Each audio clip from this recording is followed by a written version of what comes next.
today. Can you just give them a doing this for many years? This is a first. So you're in for a good day. I want to just, hey, because I know we've got, look, now people who are seated here in Nairobi, and that's just the first time we did an open day with Centonomy. It was a small room somewhere in Westland, in an upper room somewhere at Apollo Center, and we had maybe 20 people or so. There are over 300 people right now who are logged on online, who had started even before those who had shown up here. So we are speaking, they're not just in Kenya, we've got folks around the world, Australia, that they are logged in to learn and be part of this movement that we have here, which is called Centonomy. So give yourselves one more hand. Now, the next instruction is going to be very difficult because for those who are at home, it might feel a bit odd, but you know, sometimes you do some odd things just to get ahead. Those who are in the room here with me, so that we warm up a little bit, please stand to your feet. Stand to your feet, please. I recognize, and in this moment, I recognize that you have come here. You didn't come here for nothing. You came here because you want more, right? More what? Shout out. Man, I knew money was number one, but money for what? You see, look, you have money, but what more? Why do you want more money? Shout it out. Why? Investment for what? For the future of what? For the future generation. So you're fine. You just want your children's children to be okay. No, you see, do you see what I mean? So you want more what? What do you want more of? Freedom. What does that mean? Define freedom. So I want to get out of debt so that you're in debt, but you still eat. You came here. You did so that so you can enjoy life. Wonderful. How do you enjoy life? Having more money doesn't make you, no. The money facilitates the enjoyment. So more what? Happiness, I assure you, you can have zeros in the account. The happiness is for a few seconds if you're by yourself. When you're by yourself. So what is it? Time. Time to do what? Name them now. To rest. Let me tell you, 2 weeks at the beach, you'll be bored. So for what? And for those who are online, type it in the chat box. Type what you're thinking. I know this is a hard question, and that's why I got you on your feet. And I hope you're on your feet at home as well. Why did I get you on your feet? Because we often don't actually know what we are aiming. Can I show you what you need? Okay, many of us have, people even came with their children here. Please, thank God for that. When you have somebody coming and you woke that small person up, well done to that mom or dad, I am assuming. Well done. If you don't know what you're aiming, then you won't make the appropriate sacrifice, the appropriate investment, because it's not motivating it. Let me show you what I mean. You want your children to go to school, right? University, right? Good. Which one?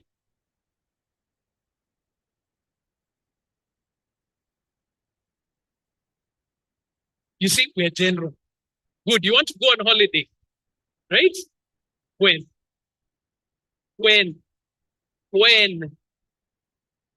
And to which one in Zanzibar? Because Zanzibar, there's the local and the Zanzibar, the international. Which one? What you're going to see when you come into this is that when we talk about that we want more, we need to be specific. I know when I mentioned some of these, you're going to resonate with them. You want more time, right? With your kids, with your family, to do the things that matter to you, right? How many of you would like more peace? Yeah, peace, right? Good. Security. Hey, I want to know that tomorrow. Okay, good. That sounds good. Like a couple of travel. Hey, we had Zanzibar already in the room, right? How many of you would like your own home? Okay, where is it? Do you know? Have you been there? Have you visited the place? How much does it cost? When do you want to move in?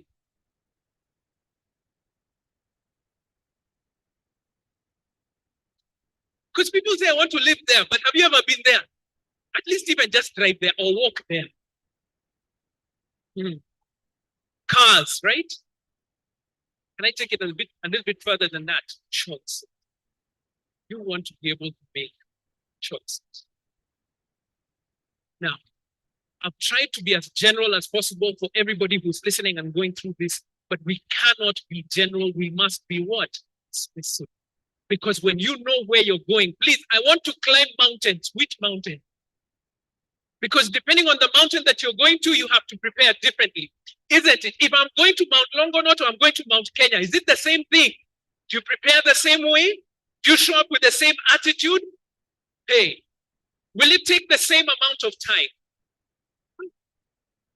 But is it doable? Have you seen others climbing those mountains? That's why you're in this room. That's why you're here to listen to the talk. And that's why you're going to become part of the Centonomy team. These are the things that I've listed here that give your daily actions and choices meaning. Otherwise, hey, I get in trouble for saying this all the time. Saving is boring. How many of you get excited at the beginning of the month? Your account is full. Oh, it is savings time. Take whatever amount and put it into the savings account. Yes. Is that joy? No. But because of what you want to achieve, it becomes worth it.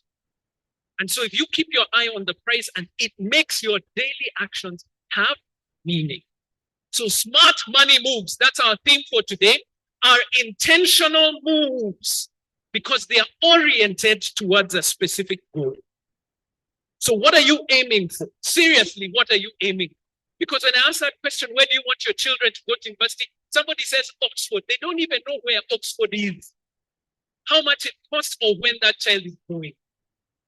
And if you don't have those specifics, then you cannot make choices. So why did I get you up on your feet? Because in the world, you have to face it the way you're standing right now. Hey, come on, stand straight. Look at your neighbor. If you're stand straight, chest out. Come on.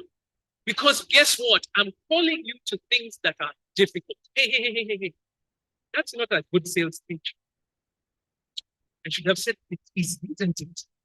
I should have said this is the easiest way that you... No. I'm calling you to something that is difficult. But guess what? You have what it takes to find success in you. And I've seen it over and over and over again. You have it. But I have to call it out of you. When you come into the class, it's not going to be easy. By the way, there's maths. There's planning. Hey, we're going to say, hey, are you spending comfortably? There's something you need to change. But guess what? In those changes, there are things that begin to open up opportunities. But they have to be oriented towards a goal. What are you aiming? And guess what? The goal may change over time, but you need that goal to make sense of what you're going through right now. Are you willing to save because of what you're going on? To take on this responsibility because to get out of debt, because to try something new, because. And if you don't have that because, you'll find it extremely difficult. You have to know your because. You have to. In our mission, we say it is to shift mindsets. Talk about money. Because if your mindset is right, this is how it is. One of my favorite writers, a gentleman called Dr. Miles Monroe, put it this way. He said, don't chase after money, chase after value. Because if you are valuable, money will chase after you. Get that one more time, just so that you get it here. Don't chase after money. Chase after what? Value. Because if you are valuable or you own something valuable, what happens? Money chases.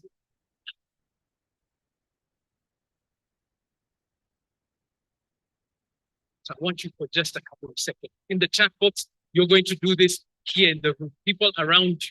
I want you to say one because to at least 2 or 3 people around you. Why are you in this space? What are you aiming for? Quickly. Just one to the people around you. One because that you have that is in place. Yeah?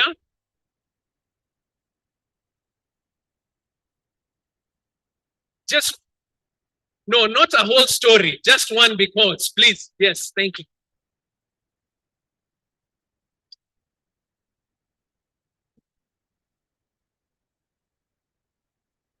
At least you have told one person, right? Okay, okay. Now, to all the introverts in the room, I apologize. I'm sorry.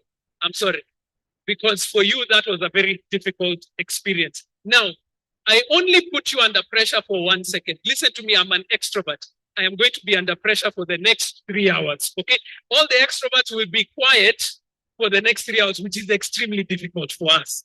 So for the introverts, is that okay with you? Forgive us for that 1 second. I want one more thing from you. I want you to say it out loud. I want more. Really? Okay. I want you to say it like you actually mean it. I want more. I don't believe you. I don't believe you. Have a seat. Give yourselves a hand. Come on. Ladies and gentlemen, listen. I know sometimes we feel uncomfortable in such a situation, but have you ever watched sports teams before they go out on the pitch? Why do they shout out things like that? Why? Because to be motivated in our lives is extremely difficult. To keep up the motivation is something that's hard. And so we have to find every single way that we can be able to motivate ourselves in order to grow. And so today we're going to discuss smart money moves, about being intentional about the work that we're going to do and to grow our wealth. And in this room, I applaud you. Steve, I hope you'll show the people online that they are not alone, that they are surrounded by people in this room. Just take that camera around so that they know they're part of it. And type in the chat box, please, whether you're on YouTube or whether you're on Zoom, please type in that chat box, say, I want more in all caps, because you're part of this as well and you're going to be part of the journey. So we're going to listen to a couple of amazing speakers. When they accepted to come for this event, I was so excited to hear the stories that they have and to learn and to glean from them the smart money moves. Our first speaker for today is Mr. Victor Marangu. He's the head of global markets at Standard Investment Bank. How many of you guys know investment banks in Kenya? Can you name them? At least I've told you one, SIB. Do you know another investment bank in Kenya? Sorry? And now you guys are just copying from the material. Okay, good. NCBA Investment Bank. Which other one do you know? Well done, Kathure. You have managed to get the message out. Good. Any other investment bank? Then well done. So there's a problem because there are many. And if we don't know them, how can we engage with them? All right? So we are going to get deeper into this message about smart money moves. I'm going to invite Victor to come forward. Can we put our hands together for him as he comes to share the experiences that he has and the knowledge that he has, helping people to build wealth. Standard Investment Bank is one of the biggest investment banks here in Kenya, and he's part of that team. So we're really, really excited to get that.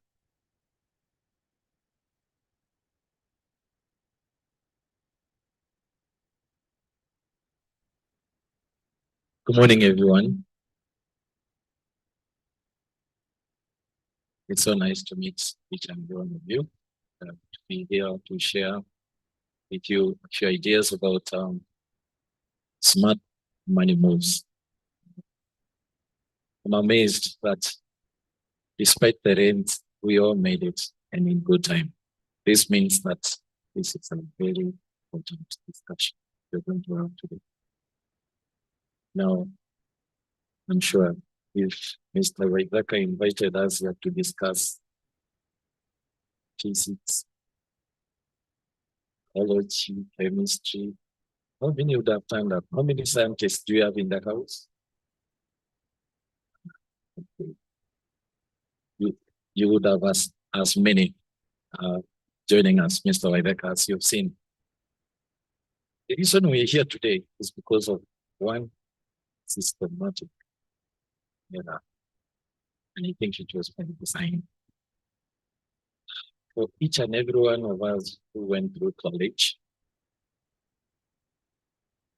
your common university courses, right? Common university courses. One,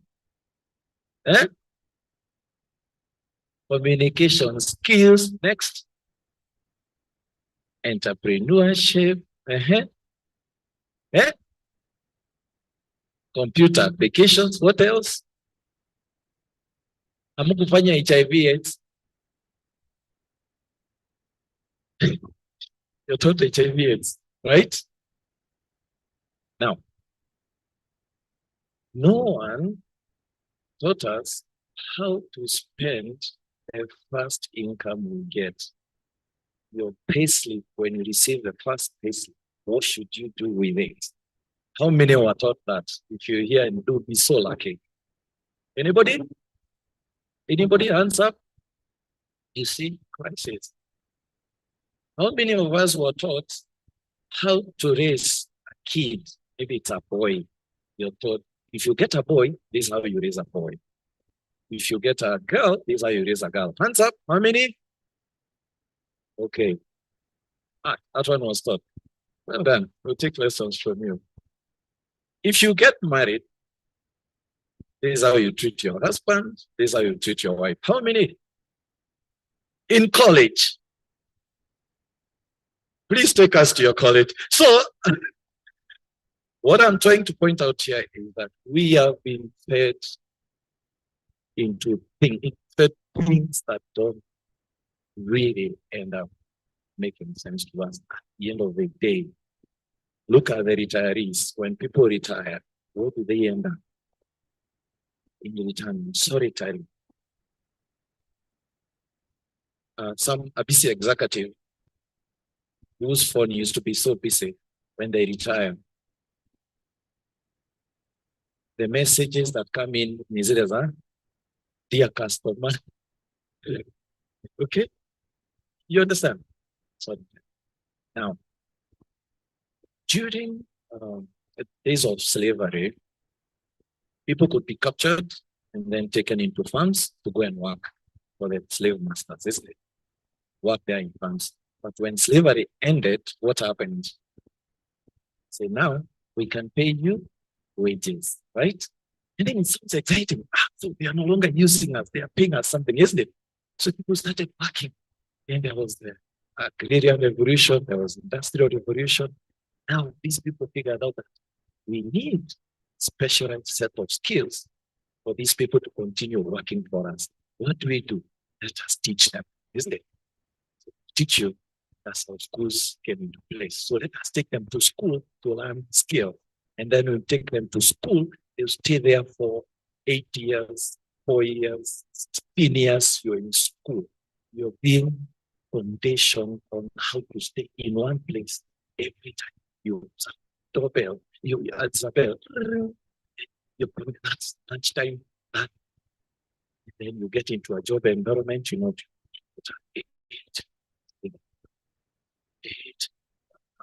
because it's in your mind. Then someone decides, oh, you're a doctor, or you're an accountant, supposed to pay you 200,000. They decide for you how much they're going to pay you. Then you work, then you retire. Isn't that right? Isn't that right?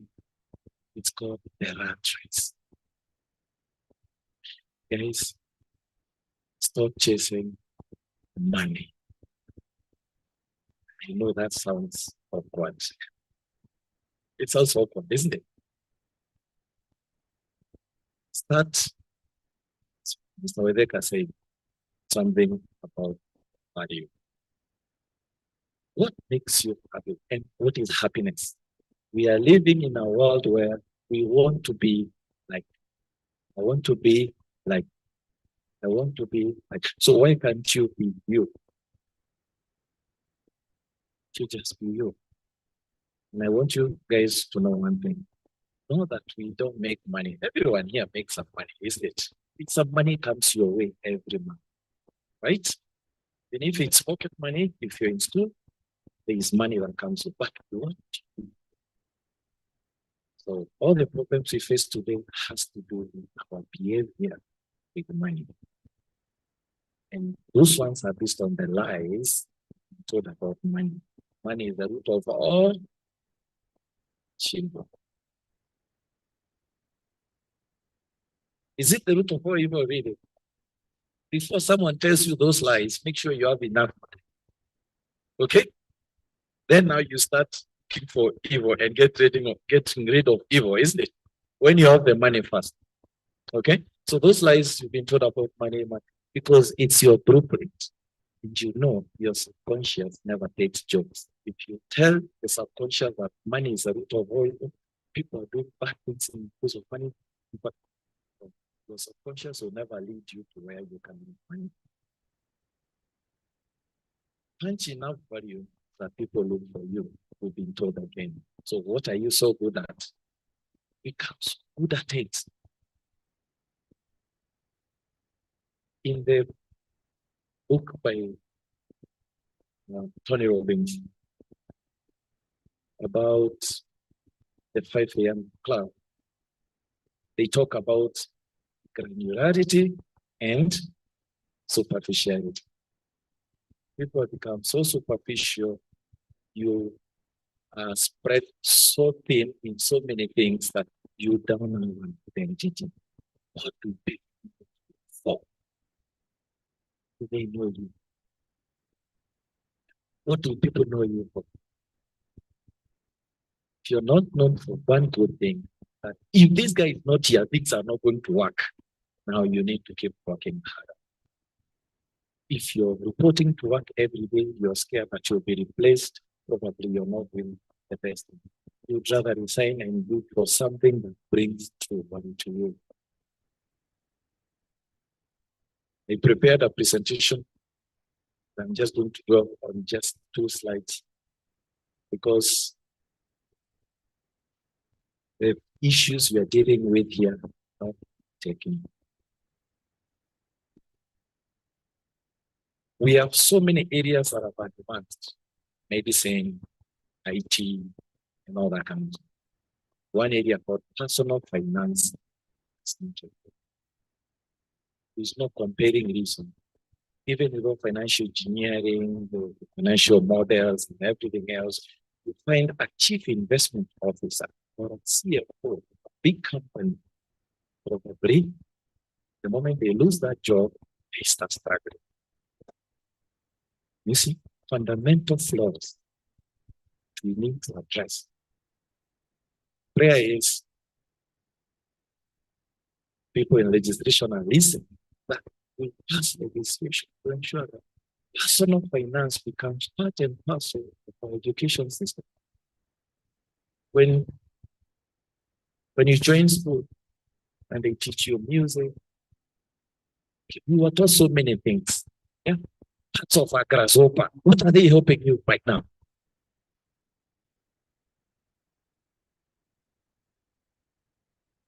Mandibles. What? Do you, when you see a grasshopper, maybe the first thing you need is to kick it, isn't it? Because it's not helping anything. So can we start learning things that actually make sense in life, right? Imagine if you're so good at managing whatever comes with you, and then you leverage the power of compounding interest. The power of compounding interest. Now, on the slide of smart money moves for 2024, we are going to look at cost cutting. How do you cut costs? For example, when you go to a supermarket, you buy stuff, they tell you, unataka mfuko.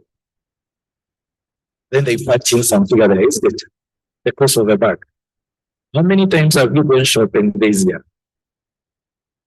How many bags have you got? Look at your pantry, look at where you stash them. How much is it? How much is that if you get a return on investment, 10%, year 1, year 2, year 3, year 4, year 5? Do you know how much money that is? Just mention one people. You can do shopping when you're hungry. Have you gone to the supermarket? What do they put in front? The moment you enter like this, Kwanza Capital Center, Naivas, Makeki, isn't it? Apples and everything else. What is it?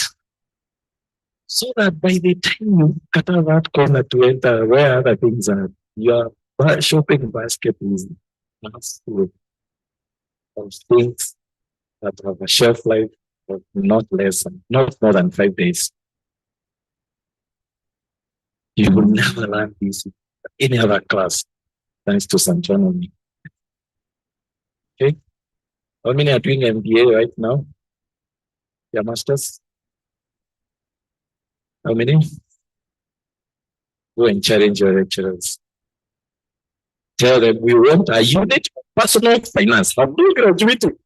We want that thing. Because how could you try to sign, isn't it? You're paying for help. So you need help to pay for your help, right? So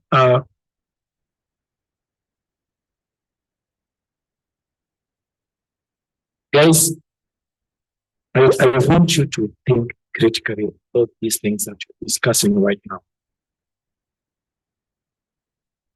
And be very intentional, be granular when it comes to managing what comes your way. That's all. I'm sure if you're working, you'll say, or if you're in school, I remember when I was in college, one of my friends actually was a class ahead of me. They got a job. They were earning 60,000. I said, I only get myself earning that amount. Happiest guy. Just to look like this. Be the happiest guy. So when I moved out, started working for Kengen, payable too. My pay was 36,000. So, analytical chemist. Did analytical chemistry anyway. So, I knew when I graduate, a lot of money, scientists. Yeah. The reality on the ground, the ground is different. So, 36,000. And then, I told myself that this have somewhere to start. Then there was this insurance guy who used to come to our office every day. You ever seen persistency? You seen persistency? Being intentional? I respect that. Because that insurance guy changed my life. One day, when he was taking me through our investment plan, I saw his pay slip, actually his commission statement, 180,000. So I asked him, who are you in your company? Who are you in your company? So I'm just an agent. So policies and I can take me to your boss. That's how I left. That's how I left. True story. And then I went, I joined Old Mutual. I started selling life insurance. And that's when my story of personal finance started getting in, because I looked beyond the product. I looked at now helping people manage their finances. With mutual and life insurance, they had asset management products. That's why I started my career. My first sale was 250,000 balance fund. Okay. Let's pay 2% of that. Yeah. I never looked for any other job. Well, I found success in that because we are all very work people, really. Personal finance. We have less than 300,000 certified financial planners globally, and only 2% of those are in Africa. Most of them are in South Africa. In Kenya, I'm aspiring. And really others certified financial plan, aspiring in chartered wealth management. So aspiring. I wish when I joined college, this is the first thing I studied. And that's why I'm very passionate about this area. So guys, it's never too late to study personal finance through Centonomy and so many other resources, other areas. You can go to Corporate Finance Institute. It's online.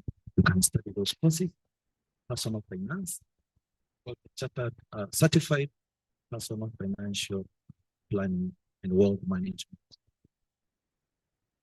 The lessons you learn there are clear. And you're not given stories. So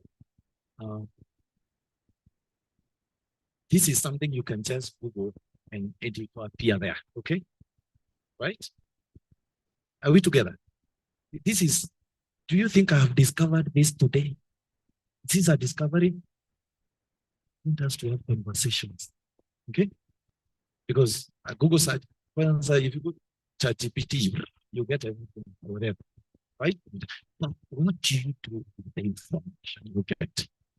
What do you do with that information? Is it another day? You go back tomorrow and you're like, how to do Centonomy? Then next thing, and then you go back to your old ways. So if you really want to improve your financial position, do you know your financial position first of all? How do you get to know your financial position? By doing an internal audit of your personal finance. If you're writing, write this down. I want you to use a framework we use in marketing called the SOWAC framework. SOSPAC. SOWAC framework. You want to understand your financial position. S stands for strategy. S stands for strategy. Sorry. Situation. Sorry about that. S stands for situation. What is your current situation? Where am I? What is your position? Where am I? Situation. Current situation. Where am I right now? So how do you determine where you are?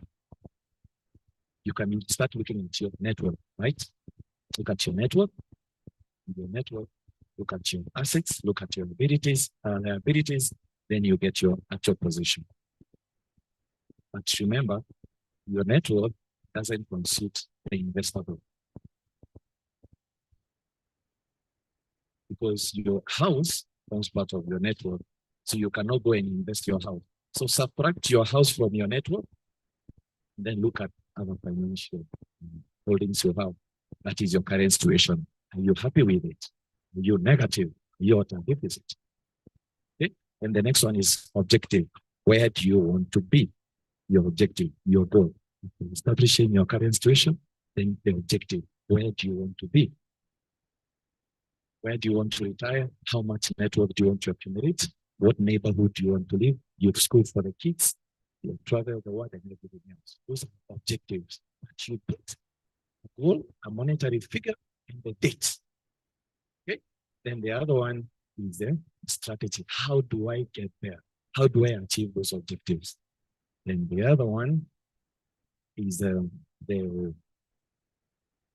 tactics. T is for tactics. What will I actually do? Example, venture into money markets, open and circle account, and everything else. Then A is action plan. The action plan, this is where rubber meets the road. So exactly what will you put in the circle? What will you put in the money market fund? What will you put in real estate? Things like that. Today is just an overview. We'll take you, create just interest for you to want us to engage further. Then C, A is action plan, C is control and measurement. You have to review your plan on a quarterly basis. Do it for the end of the year to do annual resolutions. Keep shifting. Be intentional. Every month, every quarter, every half year. By the end of the year, you can see what you've progressed. So, because amongst the objectives now you mentioned, you can say build an emergency fund. Okay. Invest. For example, you can want to invest with a long-term perspective. Looking at 1 million and saying, now what can I do with 1 million? with 1 million. You know, if you kept 1 million at a rate of 12.5% for the next 5-10 years, just do your math. Go to calculator.net, select investment calculator, enter that figure, press amount, and then do it 5, 10, 15 years. You start appreciating. Diversify your portfolio to spread the risk. All those investments you say now you want to invest, are you heavy only in one asset? Make sure you don't carry your eggs in one basket. I'm going to mention that very quickly. The other thing, people say, of course, you can't invest if you have not saved, isn't it? You save, then you invest. If you really want to save, automate it. Don't have money there and say, now you know it's my money, now I'm going to BBC, kila siku. This is my money. So, automate it. You can't spend what you can't see, isn't it? So long as you keep seeing that amount there, somebody talks badly, you're like, wait, then because you have money, automate it. Create a direct debit to go to a savings account, the one that doesn't have an ATM card. You cannot process via mobile app. Are you together? Automate it. Once you automate that deduction, you're going to enjoy. Get below your means. Because now they may put a promotion much at the harm. That is how you end up. And you hammer to your own house. Okay? If you are mine, if you get a promotion, make enough money, invest more, and then when you hammer to your own house, isn't it? Don't go somewhere you're paying 3 times what you're supposed to be putting aside. Then educate yourself about personal finance. Exactly, that's why we are here. Congratulations, everyone. We are making smart money moves in 2024. Get adequate insurance coverage. The insurance coverage should be 10 times your annual expenses. The sum assured should be 10 times your annual expenses. Okay, if you're in a family, it's a family. That will ensure that in case anything happens, God forbid, your family will be protected for 10 years, isn't it? And annual expenses will have been paid. Then prioritize paying off high interest. Pay off the high interest debt first. You calculate how much you pay in interest. You'll be shocked. Take, for example, you take a mortgage of 30 million or 20 million, and you pay for 30 years. How many houses are those again? Then review your financial situation regularly. That is the C we talked about. So poor decisions you need to avoid. If you don't have an emergency fund. So when you automate that deduction, say, I want 6 to 12 times my monthly income to be in that automated. Once you achieve that sweet spot, the moment you get 1 month coverage, 2 months coverage, 3 months coverage, you start getting motivated. Okay? You start getting motivated. You're, wow. Occasionally ask for the statement. Now, it's my money. There's no way I'm going to. There's always a temptation. You're like, your friend upgraded their car. Now they have ADP. Those are just number plates, isn't it? Oh, I can something Galaxy Ultra. 24. Okay? Then you're like, Nyamu ni 23. Unaenda utachukua hiyo, sio? Samsung nao ni kina nani wanatoa 25 before hata ujue features za hii nyingine. But at the end of the day, so long as your phone bora inaweka missed calls, stick with that phone, okay?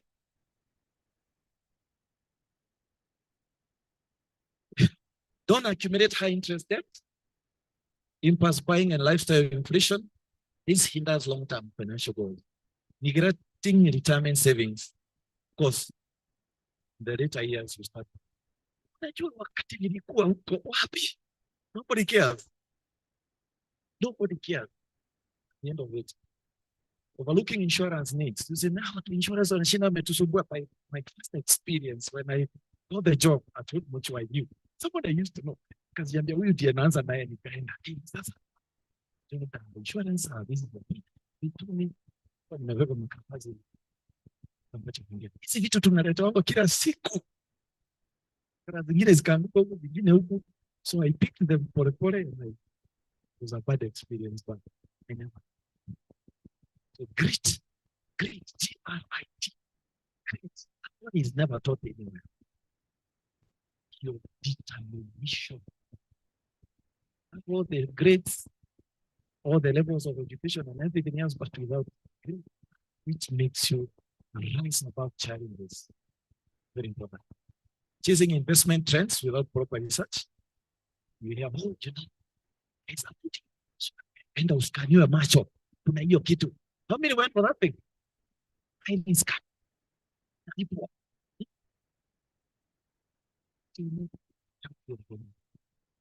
Ignoring financial education.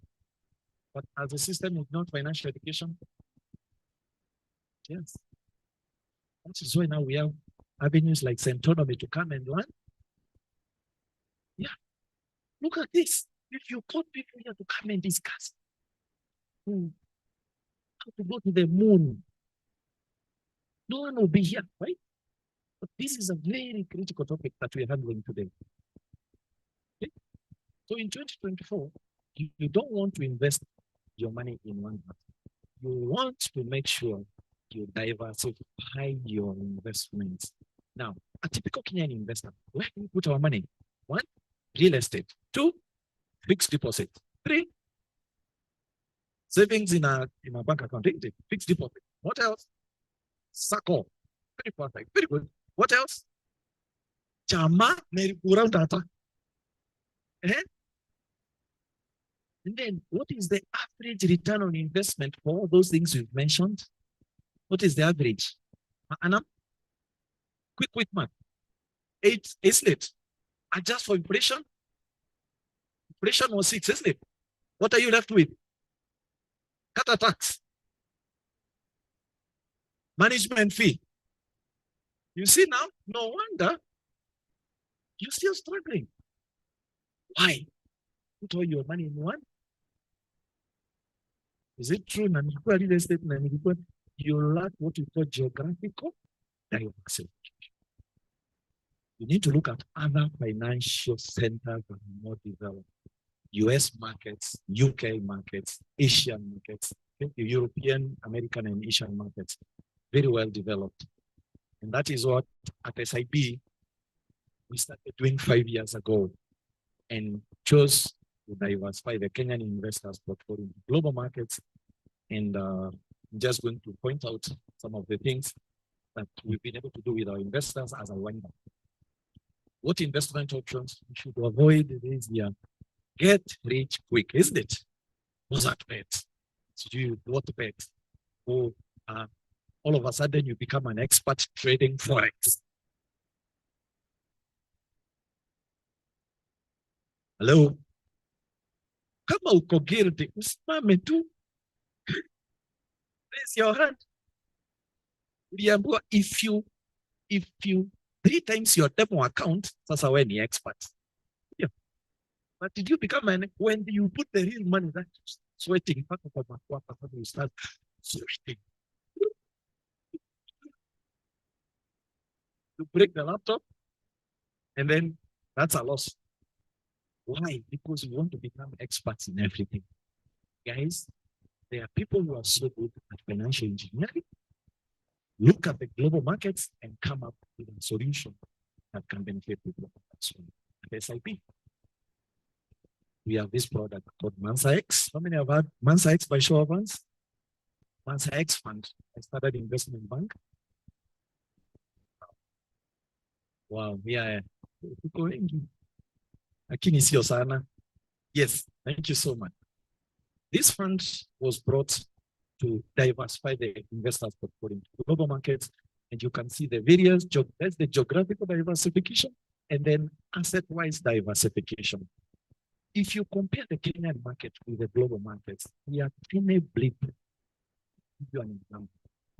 You know a term called market capitalization? It is the total number of shares issued multiplied by the share price, isn't it? So in Kenya, it is less than 20 billion. Okay, it's less than 20 billion US dollars. Majority of it commanded by Safaricom, is it? See, right there, the end there. Then if you look at the global market capitalization, it's about 107 trillion US dollars. An investor investing at NSE and an investor who has in a fund that has exposure to such a market, you definitely make more, right? So that diversification is very critical. So I've mentioned the stock market, then the fixed income, the debt market. The debt market is actually 3 times the equities market. It's valued at over 300 trillion USD. That is the global indebtedness. The whole world, global economy, 300 trillion US dollars. And debt's very lucrative asset class because debt has a shelf life. Okay? So if you're as invested in a debt instrument, of course, well curated debt. Not every debt is good, isn't it? So, and then the currencies market, what you call FX. FX has a daily turnover of about 7 trillion USD. Daily turnover. 7 trillion USD. That is why when you open a trading account, you put Euro USD, and then you start some place there. You're just lucky for a moment. Like you know, a strategy, isn't it? Then you see this thing can give you 60%. Then you collect money from your friends, you put there, and then everything goes to the red because of luck, because it's a very volatile market. You need to put that in the fund that knows how to do it. Okay. So derivatives enable you to invest in asset classes without necessarily owning the physical commodity, isn't it? But they derive value from the online. Okay, I don't want to dwell in those details. Understand that if you're in a fund, that level of diversification, because cash and cash equivalents for liquidity purposes, that is our fund is able to do. So when you talk about multi-asset strategy fund, is to de-risk, remove geographical concentration, okay, and asset-wise concentration. You don't want all your money is in real estate. I have interacted with investors. This is a practical example. I've interacted with investors who are asset rich and cash poor. Asset rich and cash. Imagine after working so hard, you're 55, then you're chasing tenants. We are Jalipa Funka. You're again,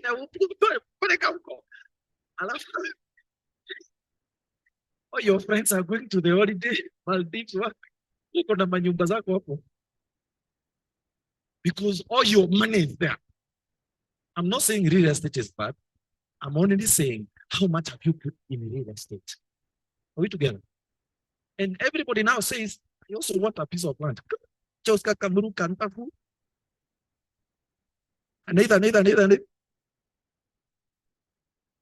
Nitakuwa ng'atu 10 irentisha nikuwe napata rent. Ujiulizi ni rent ya ngapi? You're not tenancy. How many people will occupy those houses? And how much will they pay? Yeah, so I'm winding up. This is how big our fund is. 19.6 billion cash funds and 20 million US dollars. These are the benefits you enjoy, and these were returns for last year. Net of management fee. That's the potential in the global market. Go do your research, okay? And we'll be glad to help you guys. Someone who put $1 million, January 2019, they have made 1.3 million. So they have doubled their initial investment is some 300,000. 10,000 USD investment has grown by 15.25. So that is how, before the recent release of that launch, 18 point something. But if you adjust for withholding tax, it will not be anywhere near 18. So you can see a multi-asset fund gives you better return on investment and more sustainable return. So the fund generally has a 5-year rolling average of 17.3 net. Now, I take you as I wind up, this is the last one, where we looked at where we invest in Kenya and what is the typical return, adjust for inflation, adjust for tax, adjust for management fee, to be back in negative. Now you have 18, adjust for all those things, and you see you're still 10 up. Thank you so much, and thank you for inviting me.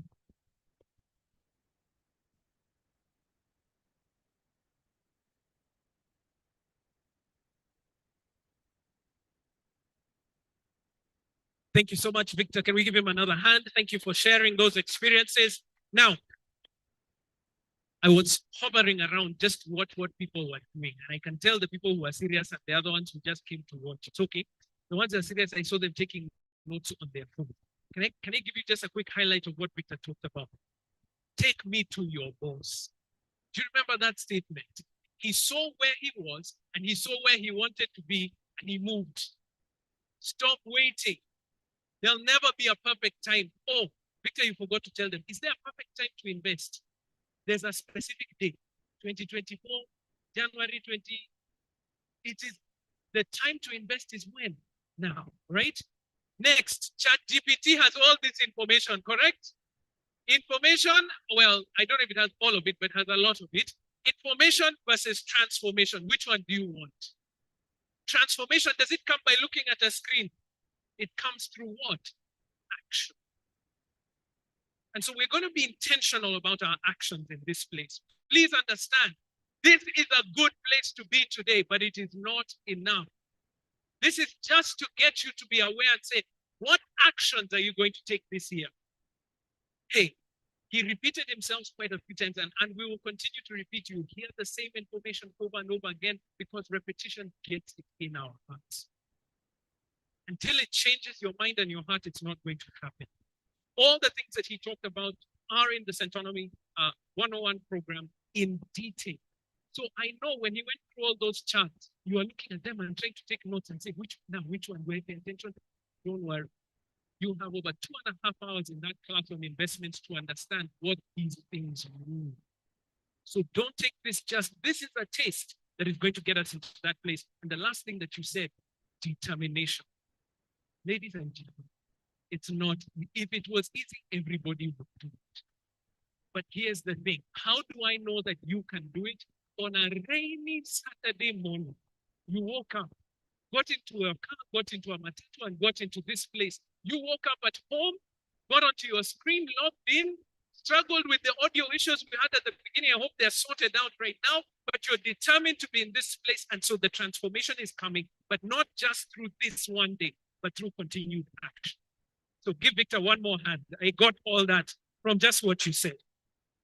It is my immense pleasure to invite our next speaker today. She has been a couple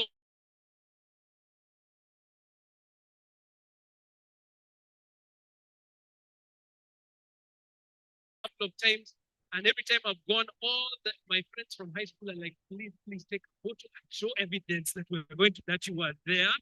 And I do as much as I possibly can.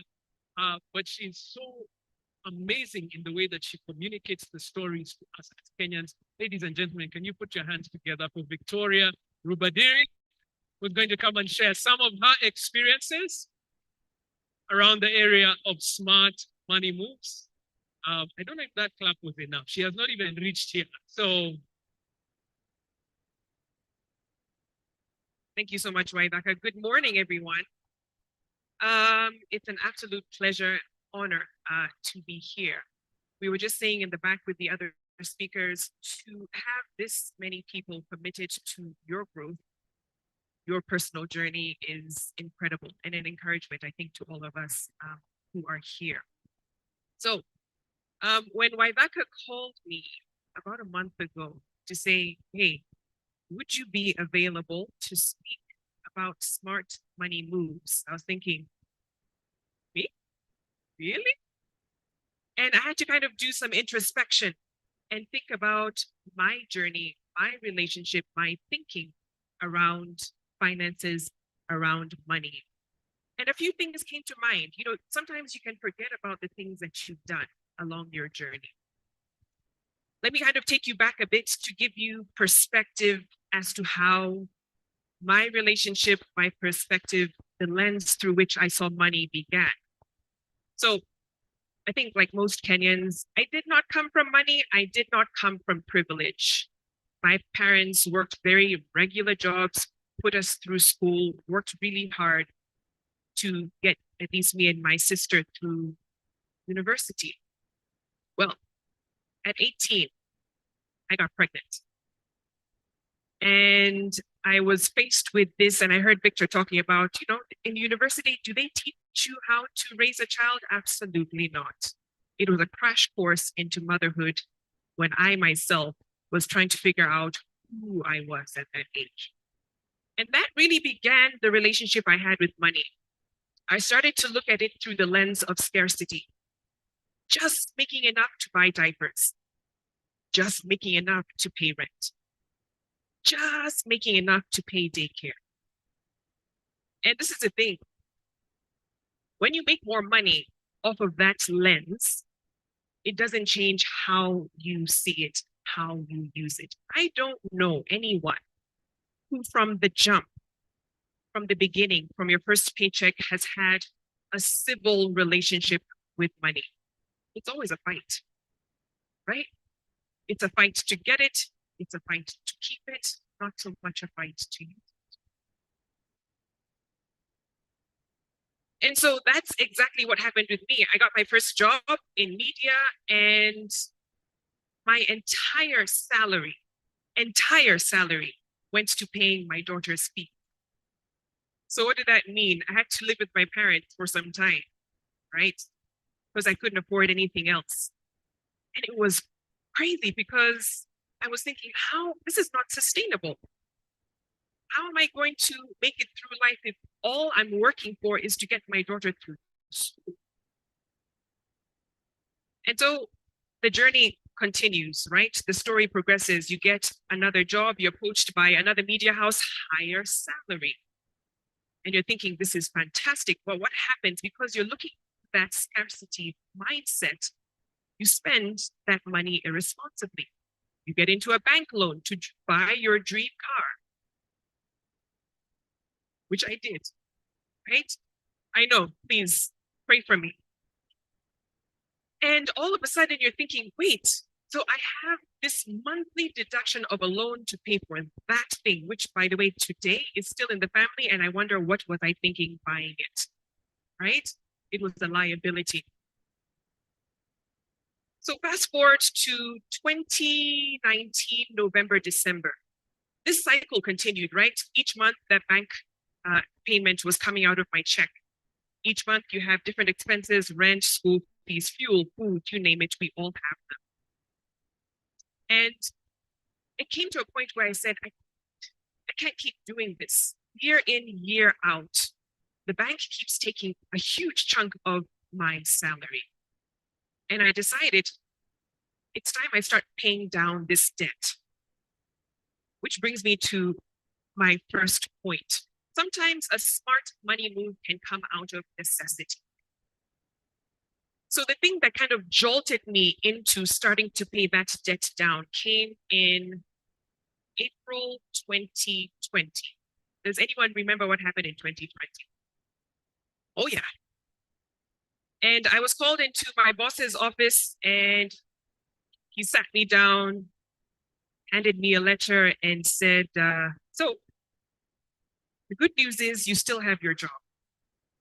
The bad news is your salary is going to be cut by 30% because we need to keep this ship running. And you had to sign it for accountability, because down the road you couldn't say, oh, I didn't sign up for this. So I left his office with that letter, looking at it, and I said, I had a fantastic goal of paying down debt. How do I start doing that with 30% less? Right? Something came over me, guys. I don't know what it was. Maybe it was the grit, Victor. Maybe it was. And I became aggressive with my saving. Number one, I had a grueling budget. I stuck to it. The first thing I did was look at expenses. Okay, so what are some unnecessary things, subscriptions here and there that you didn't really think about? Axed them all. I looked at my wallet. oftentimes, especially when you're spending with your card, your wallet is on autopilot. I had to take it off that. Start spending with cash because you start feeling the pain of money leaving your hand. So when I started spending more with cash, the less likely I was to spend on frivolous things. Dropping, of course, the unnecessary subscriptions I talked about, changing my spending habits, and then coming up with a game plan.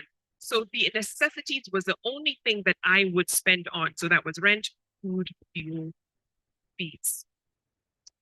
So most of the money that was coming in, this is now where my second point comes, was based off of me monetizing a skill. And this started several years before my 2020 determination to get out of debt. And that was something that I came across by accident. That's my second point. A smart money move sometimes had come by accident. So back in 2013, I had just joined TV, started my career after doing a couple of years in radio. And I was asked to host an event, Victoria, can you host this MC this gig? It has to do with companies. It's an award ceremony. Just come up, talk, take us through the program and pay you. So I said, okay, sure, I can do it. I mean, I talk for a living, so why not? I remember that was my first MC gig. The payment was 150K for 2 hours. And I thought, oh, there's something here. So slowly, I began to build on the skill. Oftentimes you can think you're a news anchor, you're a reporter, you communicate. This is something that comes naturally, but it doesn't always translate from the screen to the physical. I had to learn to build a presence. I had to learn to deliver and communicate clearly on subject matters that I didn't necessarily interact with on a daily basis. And building a reputation and networks. So the more companies, individuals that you work with when it comes to doing a lot of these MC and moderating gigs, the better you become. They say, oh yeah, we worked with Victoria on ABCD, referral, next gig, and that's how it grew.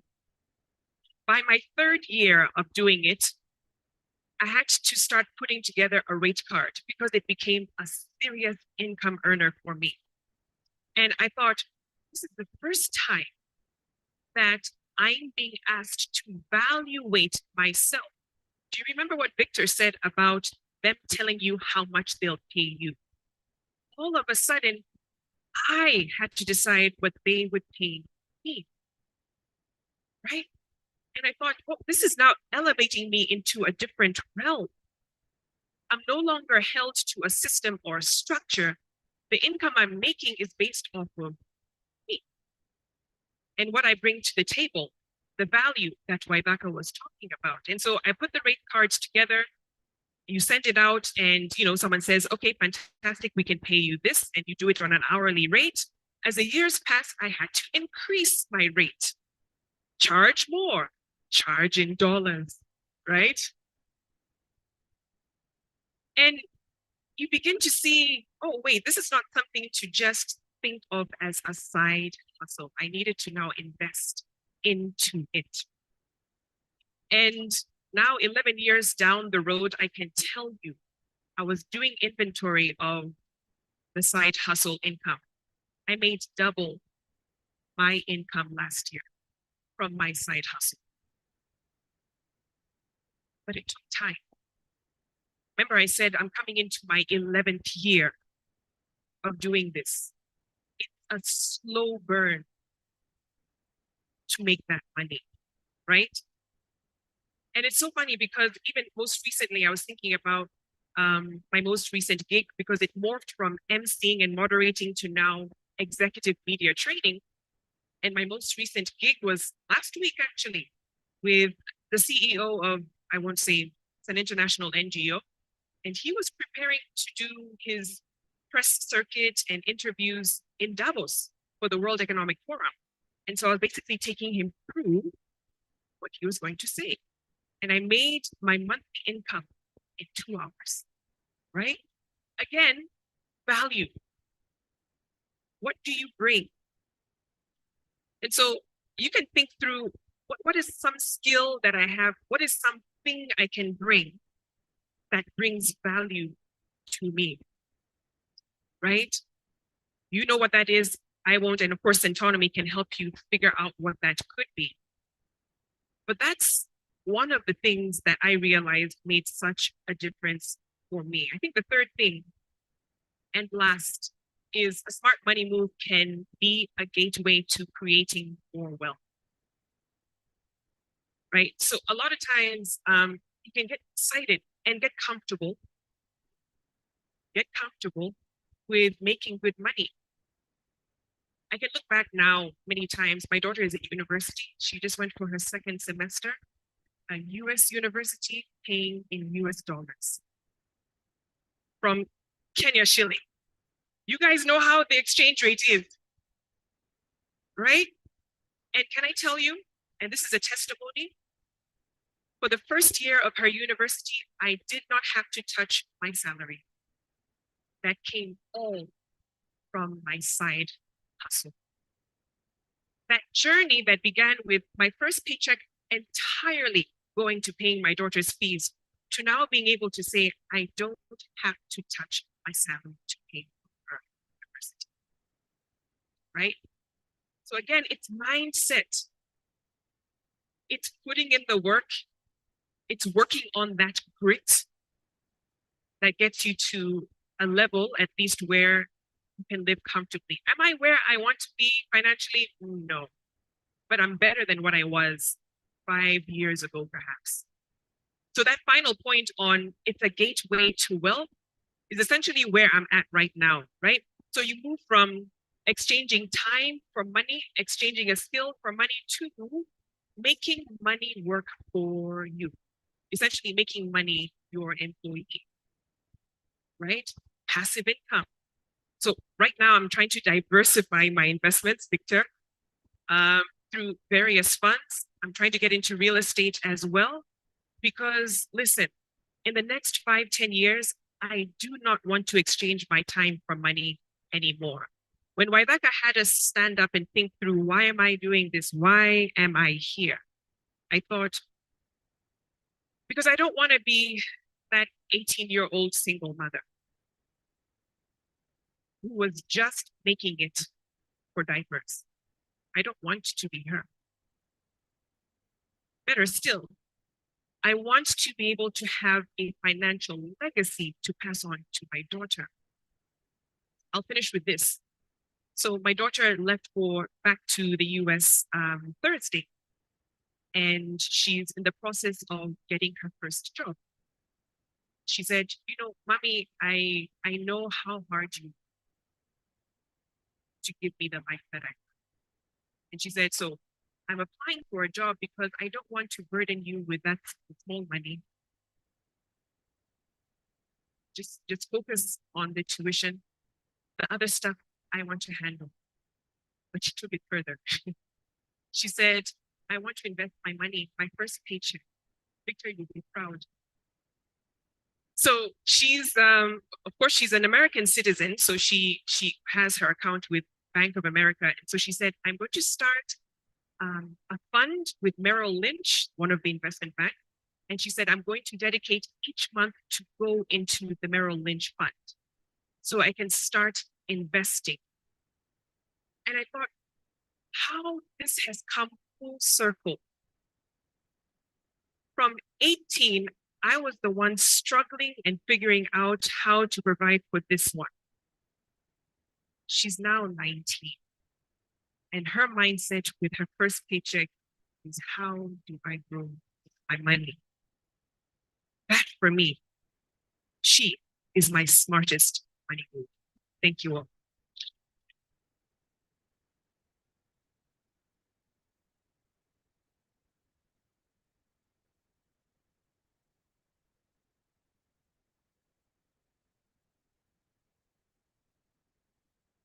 Give Victoria another hand for that. Wow. As you can see, my notes are full. I don't even know where to start. But here's the thing. Sometimes, we started off by saying, I want more. Remember at the very beginning of this session? But sometimes you also need something chasing you. The thing you don't want, I think that's useful. Maybe we can take a moment and think about that for just one second. What are the things you do? I don't want to be that 18-year-old once again. That was fun. What are the things you don't want? You don't want to get involved in again. That was really powerful. I got that as well. That you doubled, essentially tripled your income because of a side hustle. Now, I know there are many young people in this room. Hi, young people, how are you doing? And you're looking at Victoria and wondering, why do you need even to? If I had even a quarter of your current income, my life, you remember what Victor was talking about? My life would be completely difficult. It would be different. That's okay. Okay? I assure you, there'll never be enough money because your life expands. And that's what this is about. So I want you to write this down because sometimes these points come along and if you don't get them immediately, they don't follow you. I want you to keep aiming. I've found this. Listen to me, one of the privileges of the job that I get to do is I get to sit with these amazing human beings and I ask them and I ask questions and I'm constantly listening to what's going on. And it always surprises me that they're always aiming. Head global markets, top journalists in this country, the MD of one of the biggest investment banks in this country is sitting here and they're all still aiming. Like they didn't stop. They didn't get to a point where they just became comfortable. And I think that's what we need to bring into our lives. Are you still aiming? What's the next thing that you're going to keep striving and keep moving forward? Sorry.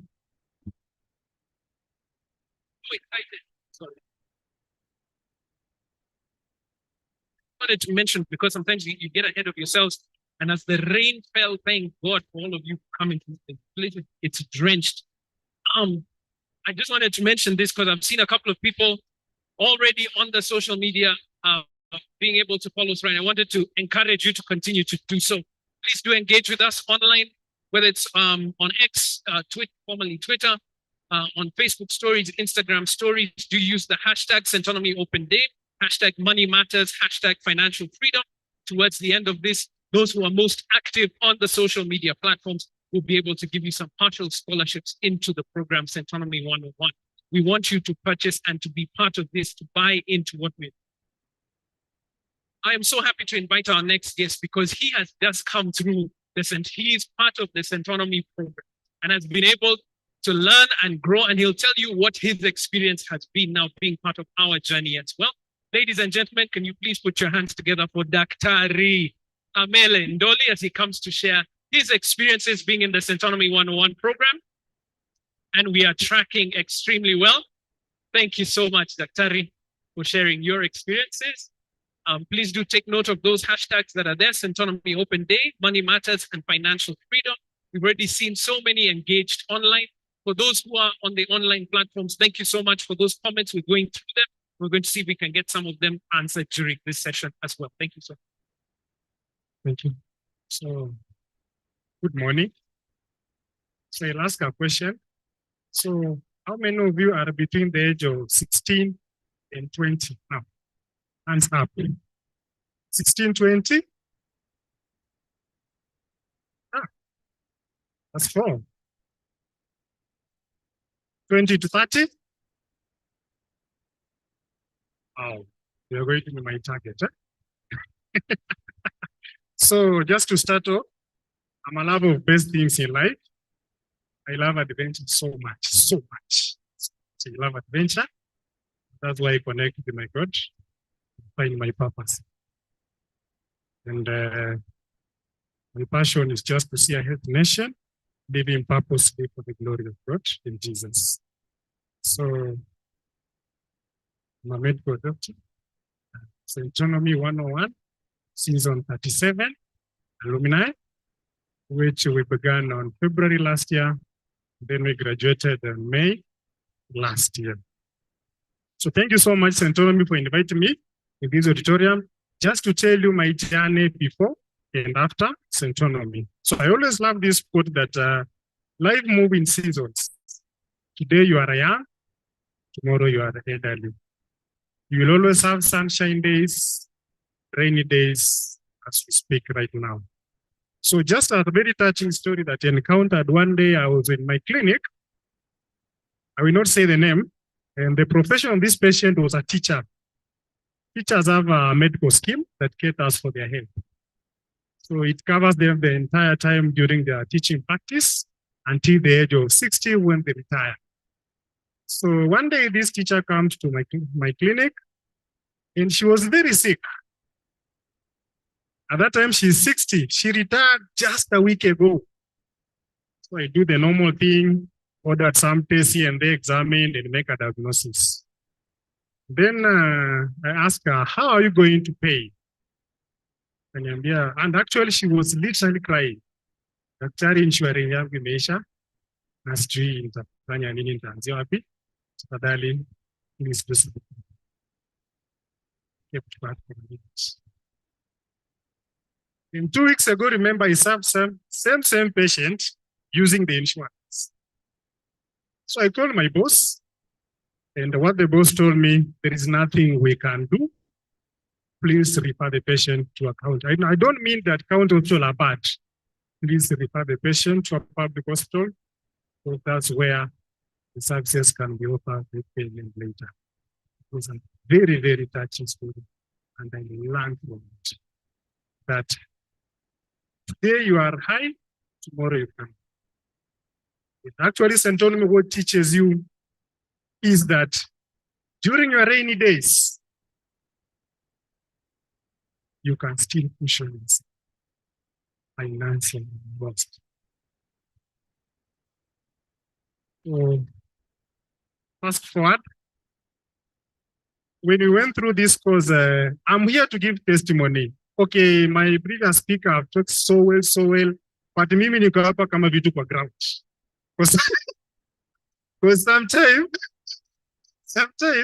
they talk a lot, which is okay, but I'm here to give a very, very nice testimony after the lesson I went. Because sometimes those lessons are very tedious lessons.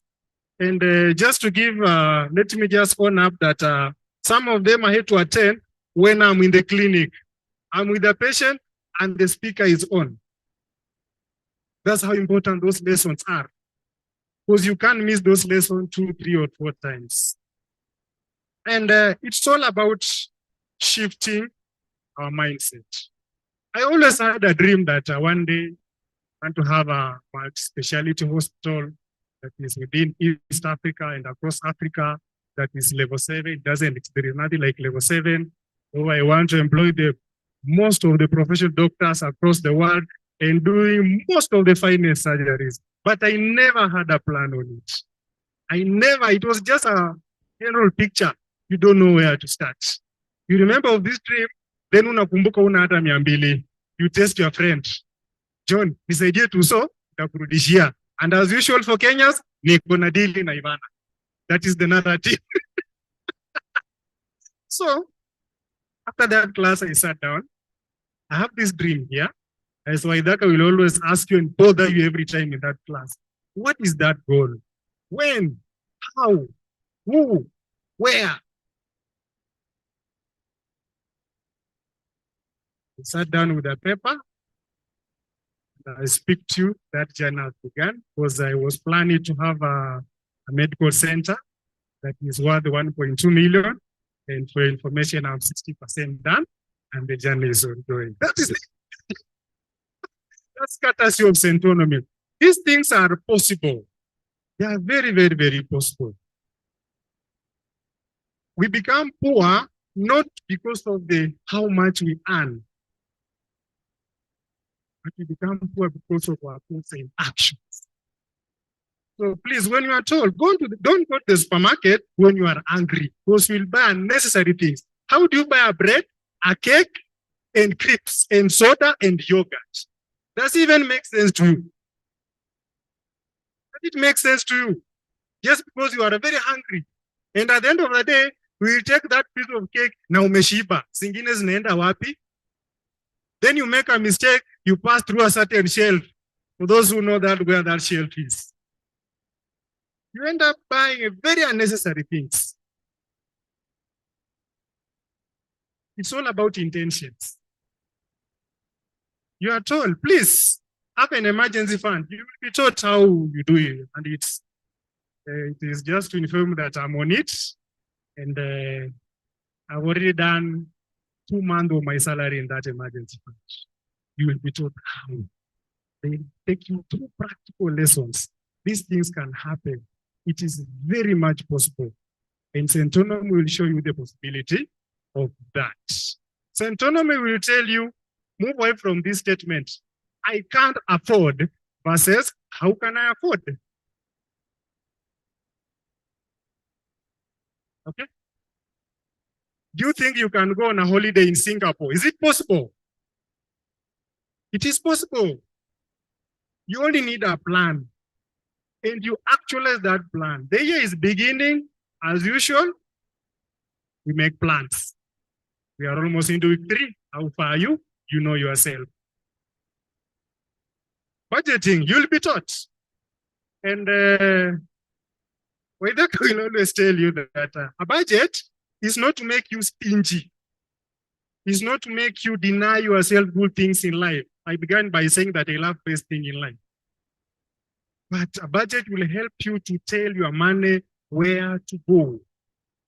By the time you are receiving that paycheck, you know how much am I supposed to save? How much am I supposed to consume on airtime? And before you make a budget, you'll be taught something called spending or tracking your money. You wake up today, first buy, go to a tropical, note it down. Kusonga mbele kunanyesha, mwavuli 200, unachukua, write it down. Unapita mahali viatu ziko na matope, lipa ambao zipanguzwe, you note it down. Kwa rafiki yako niache bro, nimegwama mahali kuna noma imenipata, niokolee tu so. Namtumia 190 po. 10 ni ya kutoa, maybe. You note down those things. And then you'll be surprised how you are spending money on airtime. Though they always say that post-pay for airtime is very expensive, it's meant for the rich. But if you just pay 1,000 for airtime, I did it practically in Ilinsa. It really helped me a lot. Just 1,000 on airtime.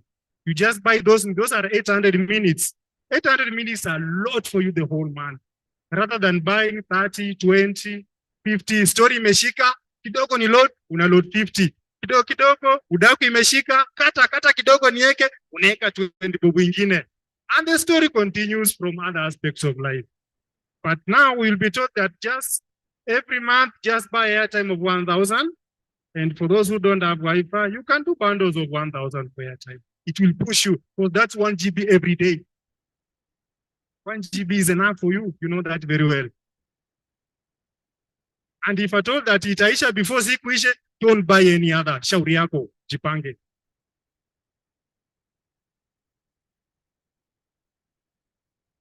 And I know this one seems very small. I've never to be Mombasa, but through Centonomy, I was able to go there for 3 days. It was not only that, I went camping for Lake Oloiden. How many know that lake? Thank you. In Naivasha. And I went there camping for 2 days beside the lake with those sounds of hippos. It's very nice experience. Very nice. These things are possible. That's my point. It's very possible. And as my previous speaker said, 844 system, I know it's being phased out. Failed to incorporate financial literacy in the curriculum. And this is so unfortunate that we see that there are many doctors, accountants, engineers who are earning or who earn excellent grades, but struggling financially. Waithaka, for information, I came with a colleague of mine. He has really struggled. I'm here with him. He's called Dr. Senelo. He knows himself what he normally go through. Just lift your hand. I'm sure he's on a corner somewhere. Because, you know, for the government, usually pay you by 27, 28 money. For those who are in my field, you know, they pay you good amount of money when you are in your 20s. It's good money. But if you get 18, unalipwa lead next. Hii pesa imerogwa. That is always the term. Hakuna pesa imerogwa, umejiroga mwenyewe. Hakuna pesa imerogwa, ni wewe mwenyewe. wewe ndio tatizo lako wewe mwenyewe. And that's why Centonomy come in so that you can impact this knowledge to us so that we can live abundantly. We must move away from scarcity mindset. Every time you walk in town, you see a very nice car passing. You can afford that car. It is possible, my friends. You need a plan, and Centonomy will give you a plan. The classes are so practical. You'll run away from yourself. I hope you understand what I mean. You mean I spend 4,000 on food? Then on top of that, you do a shopping of 7,000? Ujiongeza airtime, you know what you do with the airtime and bundles. You know it very well. Black tax. I know it's the biggest challenge as African, and we were raised in a community that we must support our parents and those people who live us. Centonomy will teach you, put a limit. You see those funny calls, so the uncle called in the village, mbuzi imevunjika meno. You know those funny stories, so an auntie to your grandmother is not feeling well. You see those funny stories. Please, you'll be taught, put a limit to that. Because when your rainy days come, sometime nobody will be there for you. Nobody will be there. Those friends you are giving them money, they will not be there for you. They will not be there. And even if you are supposed, I'm not saying don't help. We must help each other. But have a limit that this January that I'm going only to spend 7,000 on friends and relatives. Period. Once the limit is over, that is it. People's emergencies are not your emergency, by the way. Okay? Is a baby shower an emergency? The wedding an emergency to you. To them, it's an emergency. Not to you. Just learn to say no, please. They will call you stingy, blah, blah, blah. Where I work, I carry lunch. They always tell him, daktari wewe ni stingy hata kwa wewe mwenyewe peke yako. But at the end of the day, daktari nisaidie 500. So practical. Carry lunch. Because men have certain ego that is costing them financially. Wewe nijipate tu naeka tu atinaweka mchele na maharagwe. Is it even possible? Is it possible? But you are spending 300 shillings a day on lunch. In a month, that is 9,000. At the end of the year, 108 is gone. You see how these small things can cost us. Centonomy taught me that you can still work, you can still walk to your job. I do work unless I'm very late or it's a very serious emergency, I need to rush to get her. But most of the time I'm walking. Because when you jump on a motorbike, that is 100 shillings in a day. In a week, 500, you know how much at the end of the year that money can be. You can save that money, put in a money market fund somewhere, generate income every day. At the end of the year, you have something, invest that money. Waithaka will always tell you, profit is not your money. Invest that interest that you get. At the end of the 2 years, you will evaluate yourself financially and you are somewhere.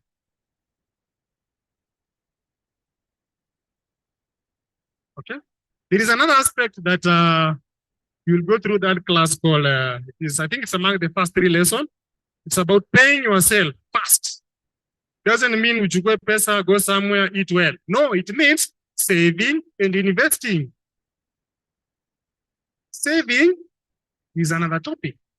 Don't take that money, put in a bank, because inflation will eat into your money. You've seen this thing like funny taxes, withholding, I don't know what. They will always eat that money. Put that money somewhere where it grows faster than the inflation rate. If the inflation rate is about 6%, put somewhere it can give you more than that. For information, I think I saved in 3 money market fund and I earn around 33,200. It's possible. And do you think I'm going to eat that money? No, I'm going to invest more. Emergency funds has existed here. Don't ignore that aspect. You see, somewhere you are just somewhere, we cannot predict life. Life is so dynamic. You can get an emergency anytime. And don't bother people. Bro, nimepatwa na ngori, this idea, 1,000, and you know very well utarudisha. You know that very well. You know very well you won't return that money. Have an emergency fund for your rainy days, because you cannot predict the issues of life. There is something called, you'll be taught in that class, called sinking fund. Don't mean in a sinking end. Sinking fund means you are planning to go on a holiday this year in December. So now that for the budget, the total budget for that holiday, it is 14,200. You cannot raise that money within money. What you do? Divide that money versus the number of months you have to save, then save that money in a place where it is still earning an interest. Okay? Because we are here to earn an income, and passive income is always the best. Acquire more assets than liabilities. You'll be taught the difference between an asset and a liability. An asset, put money in your pocket. A liability takes away money from your pocket. The modern society and education tell us that a house is an asset, but Centonomy will teach you that a house is a liability. If you have a house, do you earn an income from it? No. But Centonomy will teach you, go invest the profit that you get from those investments, run those liabilities from that. Okay?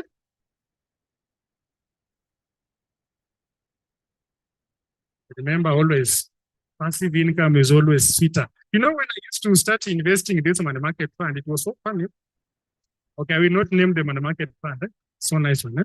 So every morning you wake up, you look at your phone. Okay, initially I used to earn 10 shillings, 12 bob, 12 shillings, 13, 23. But it's always been nice. That money just comes when you are sleeping in bed. It's so sweet, I can tell you. It's so sweet. Then as you continue investing, the income keep on increasing. And for those who are employed, the employer doesn't owe you anything. You see these things say, oh, taxes are high. Oh, maisha imepanda tuongeze mshahara. You are lying to us. Whatever he or she pays you, jipange nayo. And no one owes you anything with this. It's upon you to have a plan and you structure yourself.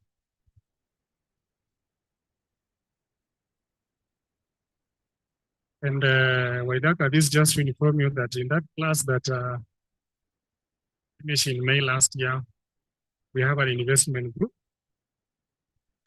We are 7 of us. We are doing serious investment. We are having our first physical meeting on the 28th of this month.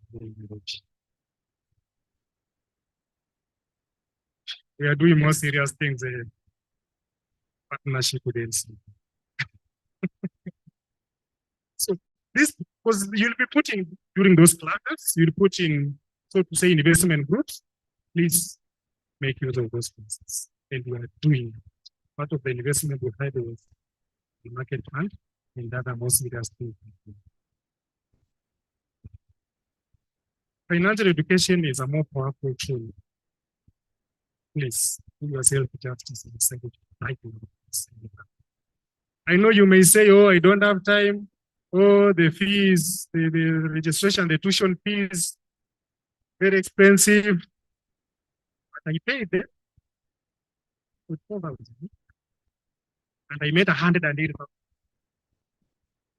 Did they make a loss by signing in the class? I made a profit of 60 Gs. So why are you different? It's just do yourself justice. Don't even wait. You will see the transformation that will go through. It is so great, you will even want to run away from your past. Unasema huu si mimi. I know they will pull you are very stingy. Nowadays, you don't go out as frequent as it was. I know you go through very many things, but later you will come to appreciate yourself. For those who are not employed, please, because I work in the health sector, you'll be You should do insurance. You'll be told those things. Please have a health insurance. Because you may invest so much, but a disease can make you poor within 7 minutes. And by 7 minutes, I know you are in casualty, you are bleeding, you need to go to theater, from theater to ICU, and that you are poor in 7 minutes. Yet you worked hard for 7 years. Do you want to be like that? Because we ignore that aspect so much of health insurance. Because we've seen sickness make people poor. We are Africans. You can't see our relatives, our family members just dying in the wheelchair. We rather sell everything. And unfortunately, that patient is concerned. I know we cannot predict when this will come, but at least we can do something about it. Just have a health insurance. As basic one as NHF. Okay, you can see as a mingi or whatever, you have it fast. Have it fast. It's very simple. That's 500.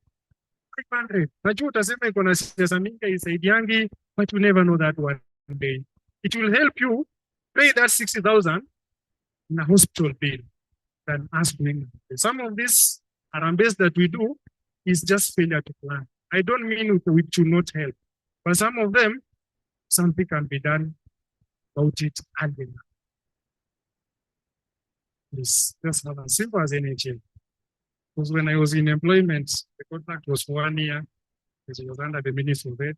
When the contract appeared, now you need to go back to streets. All advantages of that employment goes away. You have no insurance cover, no salary at that particular time. So I asked myself, what if I get sick right now? People know you are a doctor. How do you fail to pay your own bill? People like unatupima, they will tell you you are not serious, my friend. After that class, I had a very good so perhaps at least I know people will not do around there for now. They will not do it. See the people somewhere and will get to the same.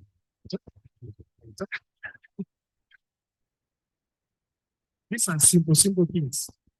But when you get any form of money, whether you've been gifted somewhere, you have got a salary. You know, some may say they are in school and they are not employed, but you have pocket money. There is no excuse for success. There is no absolute excuse.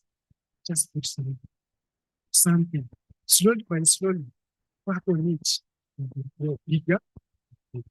And maybe one day you'll be standing where I am. Who knows? Because when Nancy called me, Centonomy 101 for Kama, that please come speak to us, I was like, you're really serious? I'm the one, or you're confused the number. So I was just preparing to get, and then I said, okay, I'll make it. Yesterday, I traveled for 9 hours from Migori County, that is border of Tanzania and Kenya, because I'm so passionate about financial education. I'm so passionate. Because when we are a generation of youth that really understand money, we can change the narrative of this country, that the government owes us nothing. The government owes us nothing. You owe yourself something. Yes, there are no jobs, but how can the government employ 7 million of us? Is it even possible? But if you just have a focus that if you work hard, at least get one job opportunity for your fellow. This issue of employment, the politician will not use against us and to just wait. Just work hard. At least employ one. In whatever level, it's okay, even if it's just small pay, but at least you change their life something. We can all make it. 60% of Kenya is youth. We cannot change this narrative. I know they always say that for you to be a billionaire, you must be in your 60s. But you can retire at the age of 35. You can retire. Retirement here means in Centonomy that you don't need to work to earn an income. You can be seated somewhere in Singapore and you are earning an income in whichever country. You are just seated, the money is just trickling in your account. These things are possible. And it all starts from mindset. We moved away from scarcity mindset and move toward the abundance that we can make it. We can all fight together. It is very, very, very powerful. Please sign up for this class. Please do that. And you will never regret it. Because I'm a living testimony plus 1,000 of us. If you want those statements, go to Facebook. They are everywhere. You will hear. And thank you so much.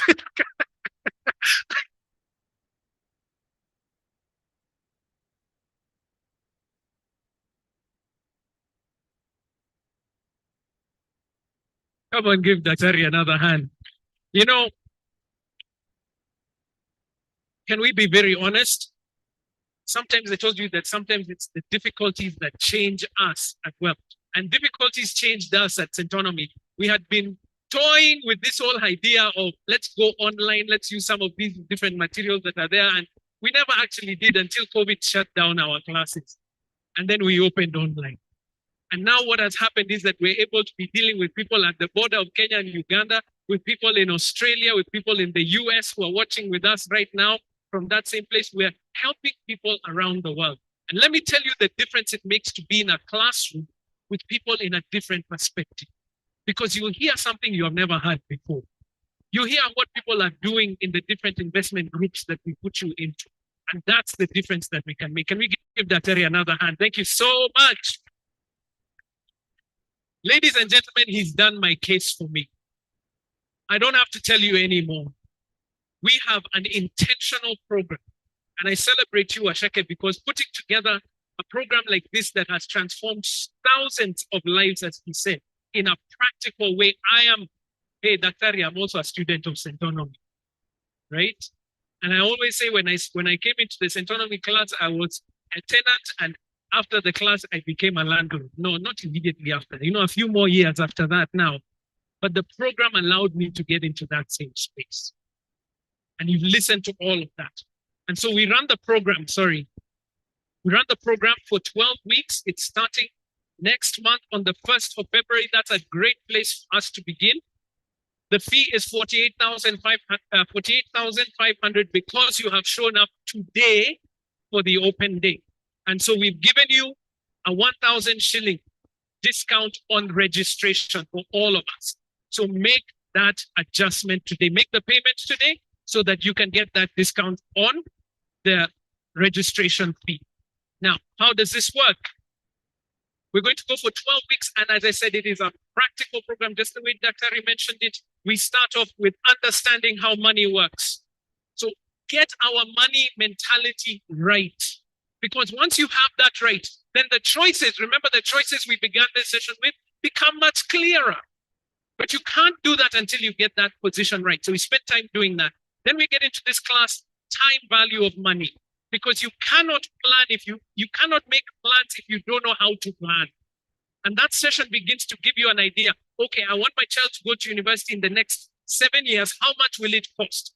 You get a number. And then because we're specific about the university that you want them to go to, then you work backwards and say, so what investment must I make today? I want to live in that house. Okay, we are not there yet.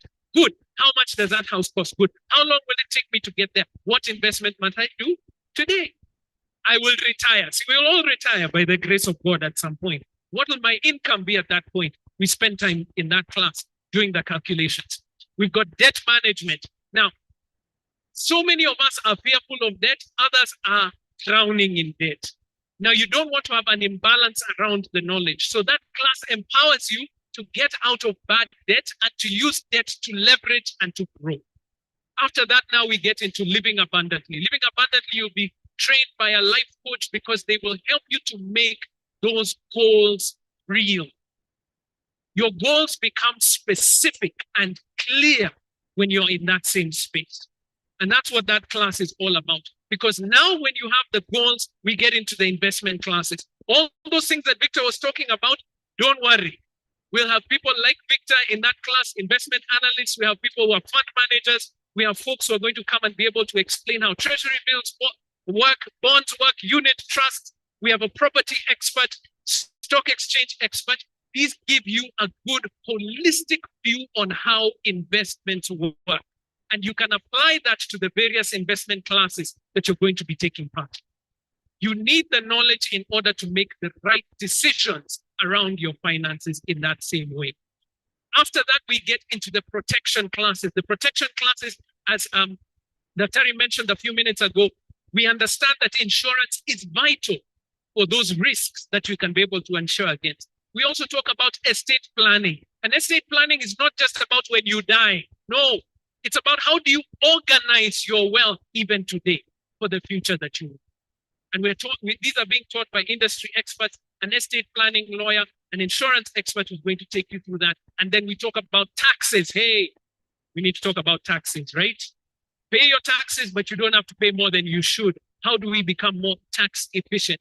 And then the final part, with all this knowledge that you have, we put it together into your financial plan. Each one of you is different. And so we've designed the plan in such a way that it will be yours, not ours, not what we put into your mouth. You say, these are the things where we started this session. I want more. What are those things? How do we put them into a plan that works for you? And finally, we talk about how do we implement, as we discussed, investment groups, and then we graduate in the next couple of weeks. So this is how it works. From the 1st of February, you come for 1 class per week. So if you say, I don't have time, here's how to think about it. How much time do you spend just looking at your phone? How many of you have actually gone through your phone, see how many hours you look at that small screen in a day? You've looked at it. How many did you find? Out of the 24 hours that you had, how much time did you spend in front of the screen? Take 2 of them, 2.5 hours every week for 12 weeks. And the good thing is they're flexible. So you can come during the weekdays, Tuesday or Thursday at 6 p.m. East African time, or Saturday morning, 9 a.m. East African time. All the same class during that week. So if you miss the Tuesday class, you can come on Thursday. If you miss Thursday, come on Saturday. If you plan that I'll be away on Saturday for a wedding or attending a session like this, you come in for the Tuesday class. We know how busy you all are. The tuition is 48,500. You pay the registration of 500 today because we have applied that discount today. But here's the thing, we also know you don't always have cash all at once. And so you're able to pay in installments, and you can pay in installments of 17,000 in the first month, 17,000 in the second month, and 14,000 in the last month. We are making it as easy as possible so that you can get started today. That's what we want you to be able to do. So if you're registering today, kindly use the M-Pesa pay bill number so you can write it down or actually make the payment now. 986850, 986850. In the account, please put your first name. So in my case, it would be Waithaka, and then the number 101, so that we know which class you're attending in the Centonomy programs. So M-Pesa pay bill 986850, put your name and the number 101 to follow so that we know. For those who are online and who are outside of the country, we have some payment details that you can be able to use there. So for those who are online, kindly quickly take a screenshot, because we know we have people from all around Africa, Europe, the Far East as well, who are listening and who are online. Take a quick screenshot of that so that you can be able to know how to make that payment. If you're outside of Kenya, it's $5 US dollars to that account, and then we'll be able to assist you with the rest of the fee payments depending on how you'll be doing that. So one more time for everybody who's in the room, 986850. The amount is 500. Your first name and the number 101 at the end. So like Jane 101. Once you have made that payment, we'll be reaching out to you and giving you the details of how the classes are going to run. As you heard from Dr. Datari, it is transformative. It changed my life, it's changed his, and the lives of thousands others around the country and the world right now. So, very quickly, I just want to do a short exercise. I'm going to ask us all to get up on our feet one more time, please. She wasn't prepared for this, but I'm going to put somebody on the spot. Judy, come join me for 1 second. Judy Nyawera, I know many of you. Hey, guys, do you know Judy Nyawera from? Hey, I knew it. Judy, you see, you brought many people to this place, and we wanted to recognize you and say thank you for doing that with us. And I want to encourage you all kindly. This is your moment to take selfies. This is your moment to take, as you can see, I'm taking advantage. When you have a moment, you take the advantage. You can take a selfie with you if you don't mind. Let's face this way so everyone knows that they're at the Centonomy Open Day. Hey, can we wave at the people online, please? Thank you. There we go. Let's go this side as well. There we go. And this other side one more time. Thank you. Hey, come on, let's give Judy a hand. Thank you so much for that. Before you sit, and for those who are online, before you sit, I wanted you to understand this. That's you brought up an issue when you said, don't go shopping when you're hungry. Can I give you a different perspective? And we got this from Caroline Mutoko, if you remember when she was part of the class. When she was in the Centonomy class, she actually said, I'm not going to reduce my lifestyle. I'm going to increase my income. Do you see the difference in perspective? So if I want to buy lunch at the office, in Centonomy, we'll never tell you don't buy lunch. But you're going to have to figure out how do you do it in a sustainable way that it doesn't steal from the things that you're aiming for. So I want you to think, how can you increase your income? And tell one of your neighbors where you are. I'm going to increase my income this year by this amount. Quick, quick, quick, quick. Just tell one of them, hey, introverts, we have been quiet for 2 hours. Bear with us for 1 second.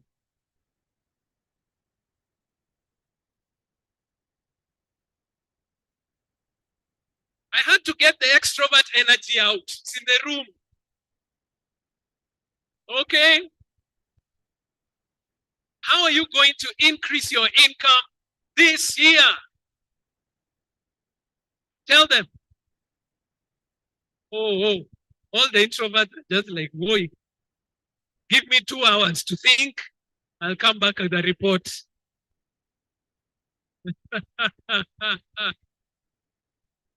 Hey, type in the chat box, please. Those who are online, how are you going to increase your income this year? Come on. All right. Before you sit.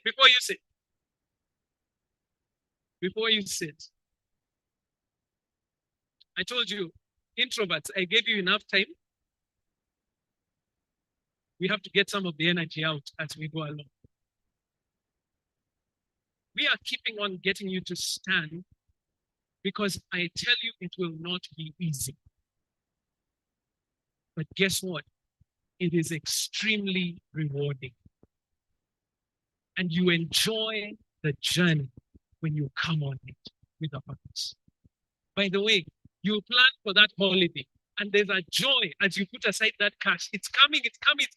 Then when you get to the holiday, you're in Zanzibar. Hey, by the way, I was in Zanzibar last year. By the grace of God, I managed to take my wife for our second honeymoon last year. Oh, and Waceke is reminding me, because I forgot to tell you, and it was a surprise. She didn't know. Those are the kind of things that matter, right? When we were there, now you start thinking, where are you going? Do you know? Have a seat. All right, we're moving on swiftly. It is an extreme pleasure of mine to invite one of my newest friends. We met at my former school and her boys at the school that I was at, and we met and we have been good friends. And since that moment, I want you to put your hands together for Kathure Nyamu, the MD of NCBA Investment Bank. I tell you, see, people say that your network is your network. Do you see the people I hang out with? Just in case. You're looking good from up here. Happy New Year. It's going to be a happy new year because you're going to make smart money moves. It's my singular pleasure to be here with you. And as every speaker has said, to see the room full, including the balconies, is amazing. So well done to all of us for being here. So I won't go technical. My background is finance. I can say all those terms, backwards, forwards, whatever. But that's not what I'm here to be. I started my career in Deloitte, and that was important because it helped me to understand how businesses work. And for businesses that work, financial statements are very important. And we have spoken about business financial statements, and the speakers who've been here before me have spoken about personal financial statements. I want to talk about personal financial statements. So my career has spanned all these professional services firms, the PwCs, I was with CBA, and now there's the only stranger in the room. CBA merged with NIC to form NCBA Group, where we go for it. Okay. So let me tell you about smart money moves. And by the way, as much as I'm in this space, the dumbest moves. And I'll be very candid with you so that you avoid making those moves. Okay? I think my colleague Victor did mention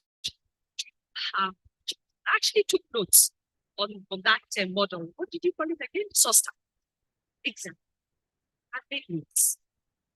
Don't be surprised to see it in class. How many of you have notes? How many of us? Because it's not you and me. How many of us have notes? They need to be short-term, they need to be long-term. So your short-term goals keep you focused and they should be very well tailored because you're probably saving for that rainy day.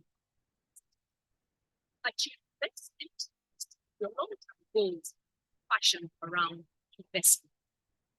And investment is taking risk. But that is and I will not belabor that point because it's important. Now, so if I speak about myself, and the way that has mentioned, our children are in the same school. My son is a candidate looking to go on to bigger education, bigger money. So as I sit here today, as I stand here before you, my biggest objective, my most singular objective, other than saving my time, is to determine how will my children get educated. What will I do today? What investment am I going to do today to ensure that my sons get the education they want? Victoria, my daughter getting into the universities she wanted to go to. I think one of you said, I plan to move to Oxford. What are you doing about that? Have you found out what are the things are you going to pay for it? So are you beginning to invest today? Dollar assets, for instance, sterling pound assets. My colleagues talked about this one. We at NCBA have dollar assets, for instance, or dollar investments. For you to start putting aside and say $100, then educate the child. Then you want to have back. And Centonomy with you then help people that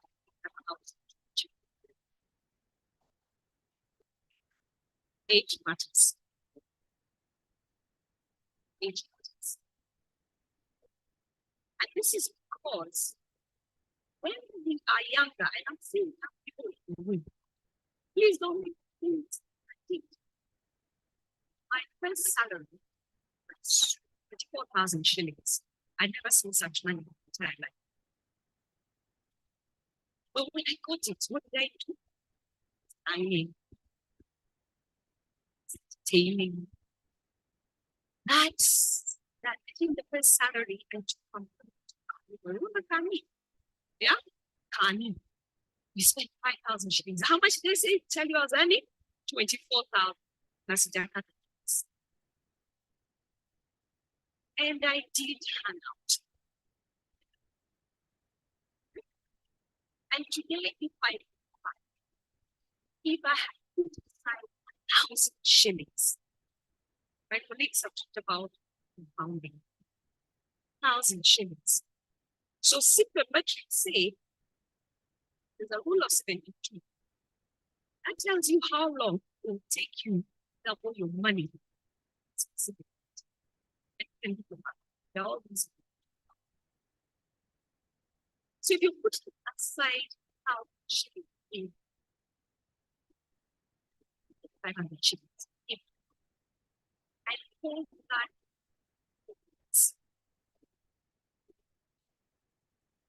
nobody knows that. Never mind that I was working with government professional services. And that is why it's important to find partners who can talk about money use. I will not belabor the point about diversity. So my story is this. My parents.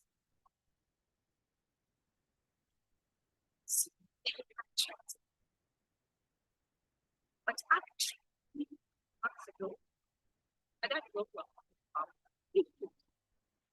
After a few months ago, every so often, so that's the point. I do. It's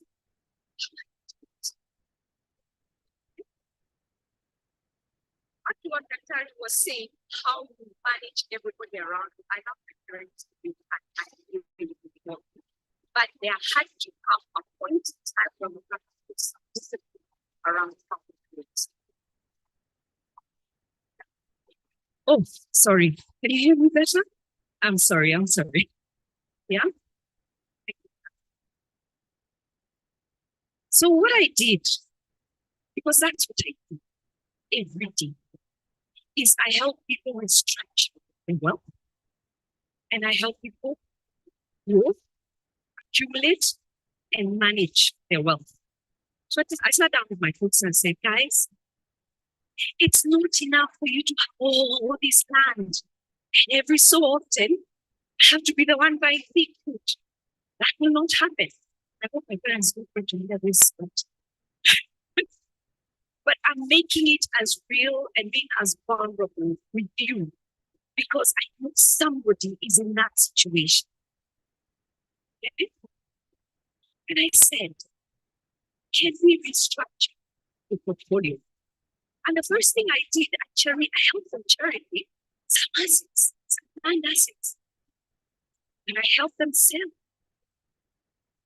I said, look, this money, I will manage it for you, I invest it for you, I will pay you a return. That's what I did. We got this money, we invested them, the money, and today they are earning salary out of the investments. It can be done. Restructure your lives, and there's no shame in restructuring. If you have to downscale, do it. But it is important that you put them aside. Now, crisis. I think most of us know that we're in a crisis. We have government debt that we need to start. Just how big it is. We have a big one coming in June. The Eurobond is giving us sleepless nights. And there's so many things. The stock exchange is at the lowest it's been. I used to have a boss, actually he's more of a leader, and he said, never waste a crisis because there's always an opportunity in crisis. So what is the opportunity today? If you've been watching the stock exchange, it is now what we call a buyer's market. Okay? It is a buyer's market. What does that mean? You have an opportunity to then talk with your financial advisor or do your research. And we are here. Myself, in fact, you can reach out to me whenever. Do your research. They are value stocks. Okay? Stocks that move over time. Today, like Is that what 1350? Last year, I bought some Safaricom stocks. That's 2850. Today, my portfolio, half of that. I bought KCB, I bought equity, I bought, but there is an opportunity. In our world, we talk about averaging down. Can you average down the cost of your investments? Never waste an opportunity. Today we have government securities and funds that are invested as high-yield securities. Can you invest your surplus funds in those assets to start getting the returns that you're looking for? So don't waste the prices, but buy wise. Buy wisely, talk to your financial advisors. It would be remiss of me to tell you buy without the due diligence. As with everything, do your due diligence. If you want to buy property, this is the time. You know why? You'll know which parts from. Yeah? In the dry season, they tell you, this place is great. But if you really want to know a good real estate asset today, now. If it is flooding, think something else. Do your due diligence. And it's just not that. You do your due diligence on the assets you're purchasing. Please don't get into the paths of plots, mini. Get a lawyer to do your due diligence for you. Is this title right? Is it sitting on government land? Is it sitting on a road reserve?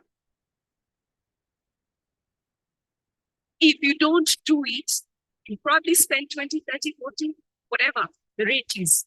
There are lawyers out there who will help you. But if you don't do it, and you put away that 1 million, for instance, to buy that plot, and it's sitting on road reserve, on government land, on riparian land, what happens to 1 million? Gone.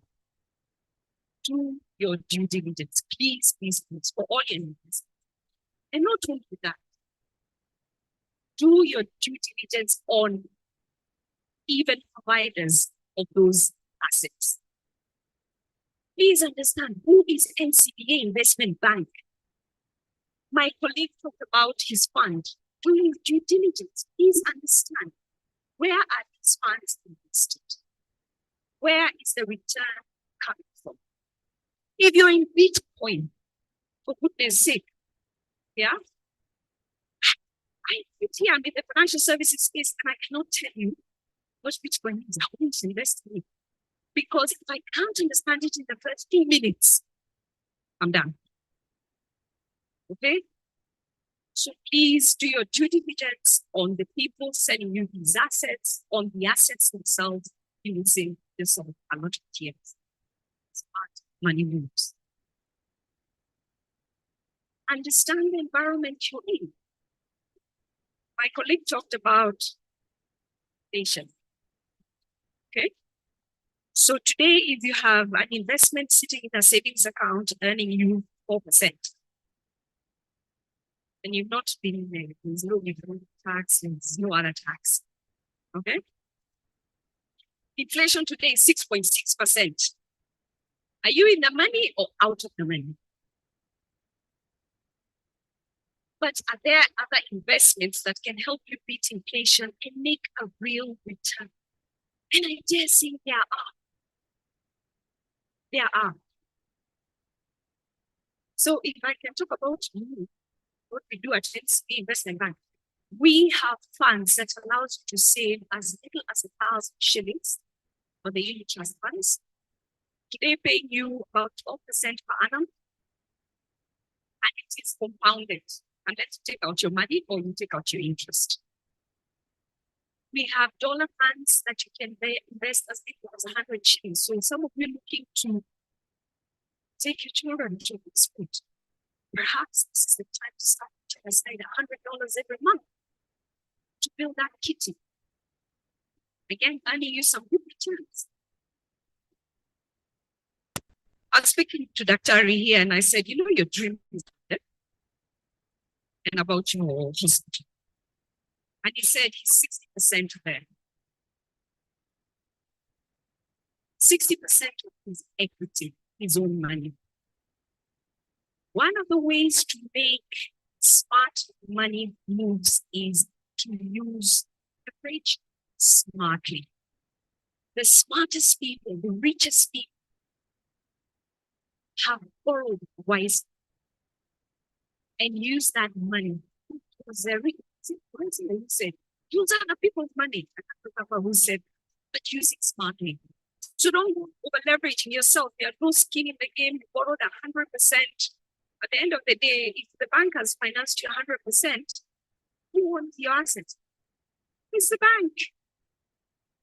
But today, if you're 60% in, the bank is just giving you 40% to get your dream going.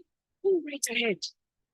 Again, I have the benefit of working in an NCBA group where we have banking services. Now, foolish money moves. I did say I made up foolish money moves besides the hanging and, you know, not investing. So one of the foolish money moves is, and I think all my colleagues have spoken, my co-speakers have alluded to it, is being overexposed in one asset class. We call them asset classes. So real estate, interest-bearing investments, equities investments, commodities, name it. Being overexposed. Watch out for that. What does that mean? I give you the example of my parents. By liquidating some of their real estate, now they have assets generating them real money. Okay? Now, this one, I think a lot of you, like me, have been telephone, side hustle, running, yes? So I tell this story. My chama, we set up a car wash. And it was hefty, you know, with all the machines and leases and so on. But guess what? We were all these professionals working 8 to 5.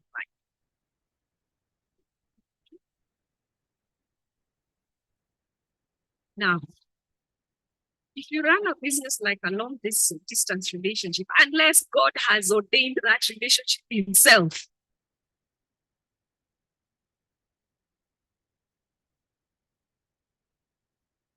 tajipata kwa shida. So needless to say, our business, which had previously been making tons and tons of money, lost. And I mean lost big time. And we were in a hole for about 3 years, folks. 3 years. If you're going to get serious about your business, your hustle, then you have no choice but to be there. My foolish move, I found somewhere. And about 3 years ago, I employed somebody to manage my farm. And all we did was, long story short, one day I decided to surprise the guy. I found wild dogs living on my farm.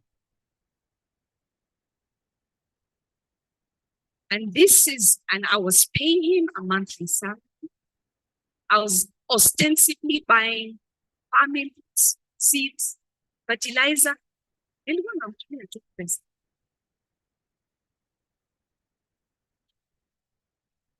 Please, please, please do not fall into the same trap.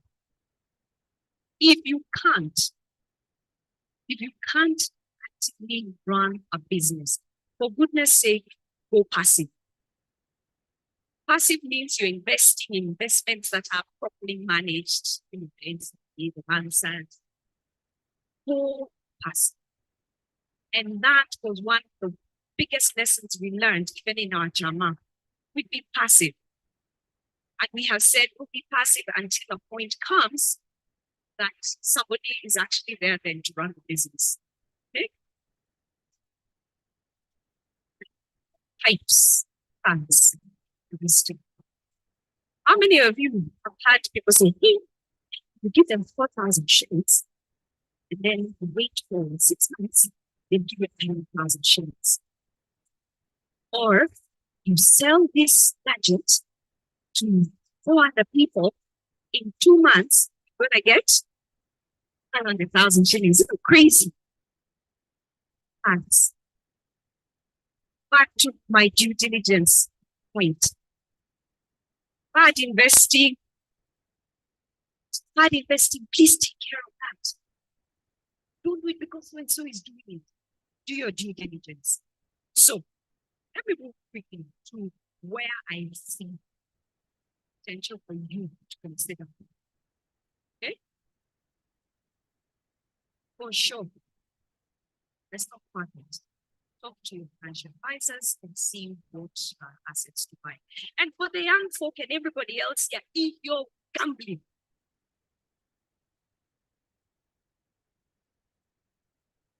stop it. Statistics will show you more people lose than gain. But an investment is sure thing. A good investment. Offshore currency diversification, real estate. As I said, it's a buyer's market today. There are distressed assets, people who can't service their debts, and these assets are on auction. Their pockets of cash that potentially get you that home in Karen, in Vega. Is that what they call it? Yeah? By all means, do it. Stay short term. Right now, a lot of us are playing on the long and the short end of, we're buying short-term, short-term investments for the simple reason that, the markets are repricing very, very quickly. So if you're staying on the short end, then you're able to reprice your assets. Repricing means you buy and sell at attractive prices. Plan your expenditures, and I think the partnership with Centonomy is going to be very fruitful. And once you've understood how to do that, please talk to us and we'll show you where to put the money. Manage your debt. Start small. There's nothing that's too small. I told you with 1,000 shillings, you can get started on your investment journey. And then keep investing. As Waithaka said, interest is not your money. It's what you pound, is what you invest back to make the money. Never waste prices. This is a buyer's market, whichever way you look at it. So if there's pockets of investments that you can potentially look at, please do so. Take advantage of funds. I'll just say that one small thing and then I'll be done. So I told you I've been in this space, but I have made some very dumb moves. So back in 20, I can't remember, when did Uchumi go down? Then I had invested in the Uchumi stock. And I knew Uchumi was going down. Okay? But I got caught out when the news came that it's been placed under receivership and this trading has been suspended. So I had this investment sitting in a stock that I couldn't realize it's not getting a dividend. I was not. So the minute Uchumi traded, but I saw that as significant loss. So today the advice I give you, and I actually take my own advice, despite being in this space today, because I have no time to follow what is Farrakhan doing, what is so-and-so doing. Yeah? The foreign funds, the foreign stocks. Sorry. Do you understand these markets? So to avoid falling into these pitfalls, my advice to you is if you get yourself invested in funds, through funds, one, they're diversified, 2, they're managed. 3, there's enough research done. And that's why I said about due diligence. Please diligence even the fund managers themselves and confirm, 1, they're registered with the CMA, Capital Markets Authority. 2, the practitioners in there are certified financial analysts and registered with the ICIFA, which is our licensing body. So do your due diligence. Okay? If you can't do it individually, then please look at the funds. And on that note, I want to thank you so much for listening to me. I hope it has been useful, but by all means, I think I'm answering.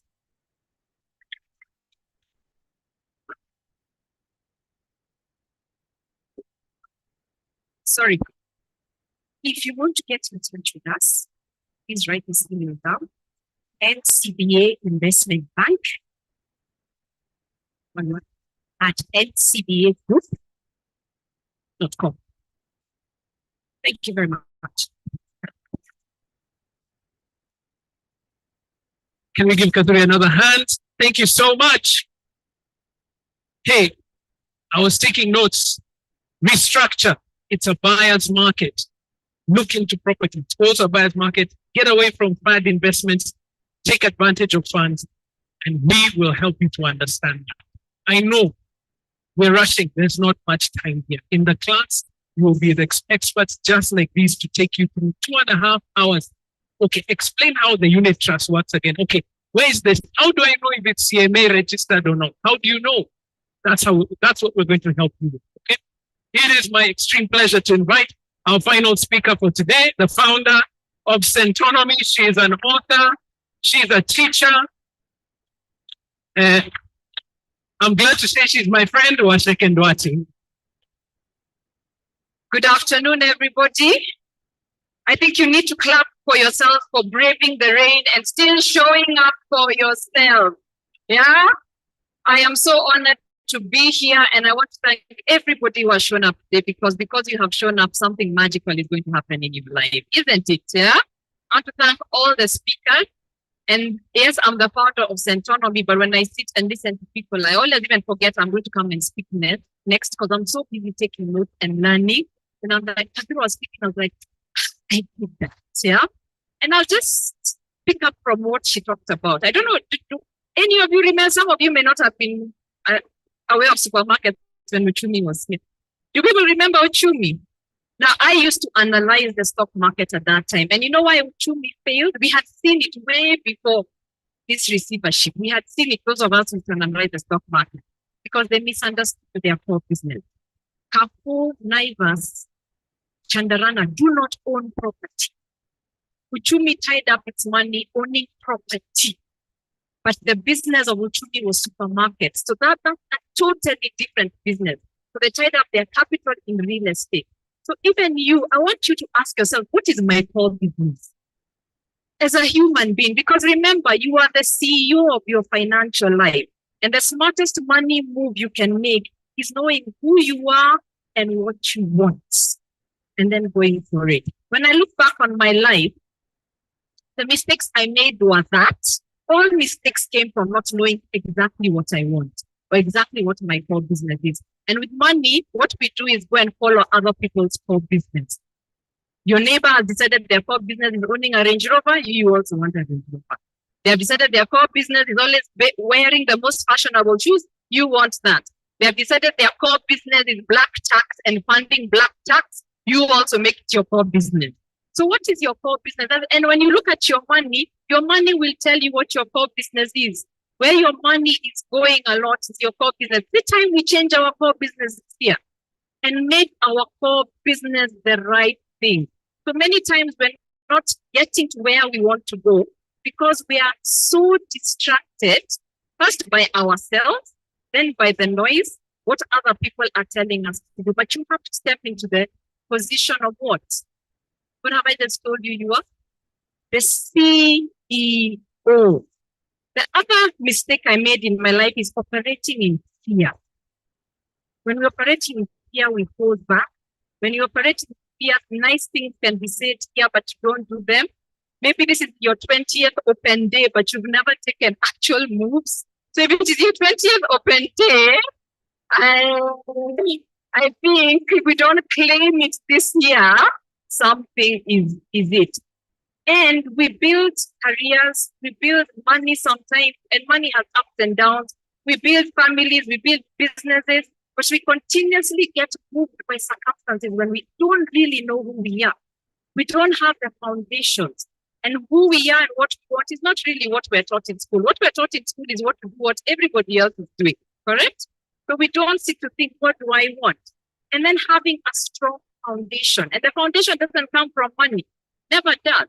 But what is your intention? What is your sense of purpose? What is your identity? What is your faith around the things you're asking for? Knowing you are complete as who you are. If you walk around thinking you're not good enough, you know what life will show you? You are not good enough. As the CEO, you don't wait for other people to give you the identity. You claim it and you make things happen around that. And you change your environment, having your own internal sense of joy and peace. So that even when circumstances come, because what we can never promise you is that we'll get rid of circumstances. What you can do for yourself is continuously build on those foundations. So when circumstances come, they're not shaking you. And then setting up the things that also help you go through those circumstances. Like, for example, in your financial life, money cannot plug the hole. So let's talk about the hole. Let's address the hole. Let's address that sense of lack that we're walking around with. There's a story in the Bible about Jesus. Do you remember a story about Jesus and the lame man by the pool? This year, this story has really, every year, a story in the Bible gets me charged. Last year, it was David and Goliath.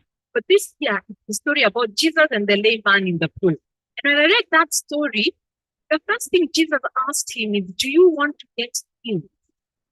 Now, of course, he's lame, he's there, he's been complaining. But all Jesus asked him is, do you want to get healed? He didn't say yes. He just said, oh, you know, other people are not carrying me. Oh, they're always entering the water in front of. Does that sound familiar with us? How we always, oh, this and that and the other. Yeah? So, there should be an answer. Do you want to get healed? Don't start telling me about, the economy. You want to create wealth. And this is so true. When we talk to people about money, the first thing they start to give you is not the answer. Yeah? You want to get out of debt? Oh, life is so expensive and I have no otherwise, no Kenyan language. Yeah? So, no, Jesus is asked, do you want to get healed? Then the man did, oh. Jesus did not lay hands on him or all of those other miraculous signs. Well, Jesus said to get up and walk. And then Jesus walked up. There was no laying of hands. There was no, let's call a prayer meeting. Jesus said, get up and walk, carry your mat and walk. And your mat is where you've been using to lie down. So it is time we carry our mat. Those things that are in your head. Let me complain about my parents. Let me complain about my spouse. Let me complain about my job. Let me complain about the taxes. That's your mat. Carry your mat and get up and walk. We are here to get up and walk. So remember, yeah, money is a tool for your life, but in itself, it is not the life. And I write this I have a book you'll see outside, Making Sense. And when I wrote this book, it is because of a life of having learned there has been money in my life, there has been no money in my life. But the fundamental issues that are going on with me remain constant. If you're afraid, 10 million shillings is not going to make you less afraid. If you struggle with self-doubt, it is not going to make you less afraid. If you have a scarcity mentality, it is not going to make you have less of a scarcity mentality. You will get 10 million and then want 20 million and then 30 million. Why to have some people robbed $1 billion and they still want to rob another billion? Surely, what is it about this 1 billion that you did not do that you need another billion shillings? So we've got to understand money doesn't plug the hole. Asking money to plug the hole is asking money to give you your identity. You did not come into this world with money. So money was never supposed to dictate you. So we have to get out of this thing of allowing circumstances to be what we see, like that man at the pool, this, and say, can I first claim my identity? trust. So when you truly, all of us have problems, correct? But when you truly remove money from being the issue, what is your problem? Truly, this is what we don't want to face. What is the problem? I'll just name a few, because if we had time, I'd have gone and made you start for talking. But because of time, is self-doubt a problem? Is procrastination a problem? Is scarcity a problem? Sometimes is greed a problem? Is a sense of inadequacy a problem? Is guilt a problem? Is people pleasing a problem? Is avoidance a problem? Is feeling you're not good enough a problem? So your problem is you. Don't blame money. The problem is you. Money is always a symptom, not a disease. And even on the positive side, when you do things with money positively, the result you get is a positive result, but it's a consequence of action. But the action always comes first. And why do I know this? I started this company that teaches people about money, started with 0 shillings, started with me being broke, started with me asking God to send me into heaven, because even the ATM has laughed at me when I try and remove money from it. I told God, just dump me into heaven. But then I just started something simple. I started talking to people. I started showing up at places where I had thought it's only people with money who should show up. Yes, they were talking about investment I could never hope to do practically at that time. But I was like, nobody is stopping me from being there to learn. And when I talked to people, I realized, yes, you may have $1 million in your pocket and I don't, but I still have a brain. And then God told me, you have a mind. You have a mind. So it doesn't matter your bank account. And with that in mind, I trotted off to my first client, not understanding how I will fuel my car back and hoping they pay me in cash instantly. And I talked to them about their finances because I had a mind. So I am living proof. It is not the circumstance.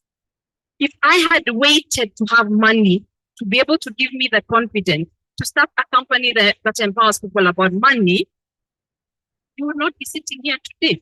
The money would never have come to do that. Yeah. I have lost money, as I said. I've made money. In my last business before Centonomy, I used to do stocks. That's why I know them quite well. And there's a time during an IPO, Safaricom IPO, we made in one transaction 5 million shillings. And I came back and I was asking myself, there was a moment of joy, then a down depression. And I was like, why am I so sad? That business, no matter what I did, was never going to be aligned to my sense of purpose. No matter what. Nothing was ever going to plan that way. I've been through so much worse in Centonomy than I did had in that business, but I'm still here 15 years later. Yeah.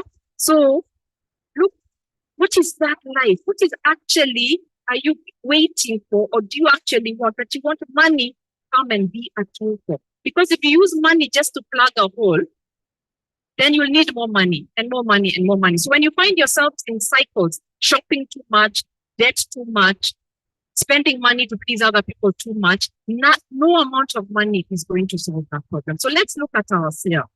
And we've got to deal with this animal called fear. Because we don't do so many things because fear talks us down. Now I have good news regarding fear and I have bad news. Which one do you want me to start with first? The bad news. Let me start with the good news. First of all, half the things, for most of the things that you are scared of at this point are never going to happen. But you hang on to them and they become your reality. They become the filter of which you see life, but they are not going to happen. That's the good news. The bad news is things you have never seen coming are going to happen to you. Things you cannot even anticipate. So what this thing called fear is such, I know as humans, we can't avoid the emotion sometimes, but allowing ourselves to get trapped because of fear is so useless because you simply don't know. You know what we fear? Not being in control. Can I give you just the truth? You are not in control. Okay, so if you're waiting to plan your life so you can be in control, it's not going to happen. But this is the thing. You can handle it. We are so scared of if I try this and I lose, will I be able to handle it? You can handle it. And the confidence you have to build in yourself is no matter what happens, I can handle it because I am mentally able to handle it. I am spiritually able to handle it. And that's why those foundations, I have a sense of purpose that will make me handle it. That's why those foundations are so important. Eh? So money is never enough when you're using it to plug the hole of here. Money, remember, is a tool for what you want. So as you set your goals and intentions, do it this way. Do you eat well? Do you eat well in order to be healthy or in order to avoid sickness? So now I want to eat well this year. Should I do it to be healthy or to avoid sickness? To be healthy. What's the problem if I say I'm eating well to avoid sickness? There's always a different sickness to avoid. Oh, cabbages help me avoid sickness A. Then new news comes on social media. If you want to avoid sickness B, you should also eat this. And then the sicknesses don't end. Even when they reach sickness Z, the sickness Z squared. Because your mind is constantly on avoiding sickness. And it's the same thing with money. Handle money to create wealth, not to avoid being poor. Because there's so much ways that you'll sense to be scared of money. And that's why we get so caught up in economy. Those things are good to be aware of, but not to the point where they keep you stuck. So what do you want? Let's create wealth. Let's not avoid poverty. Yeah? So people talk, and we love talking about problems. Let me tell you, Kenya, right now we're talking about problems for the government. When the last government was there, we were also all the government. Now those of us were like, oh, we miss Kibaki, but when Kibaki was there, we were like, oh, the government. So let's just understand that we always do this. We always do this. There's some things that just keep repeating themselves. And we've got to start understanding. Now, the noise that is loudest in your head is the one that you will see. If your noise that is loudest in your head is people, we are poor, then you're going to see reason to be poor. And many times the people who are complaining have been challenging people. Tell me you, what's your problem?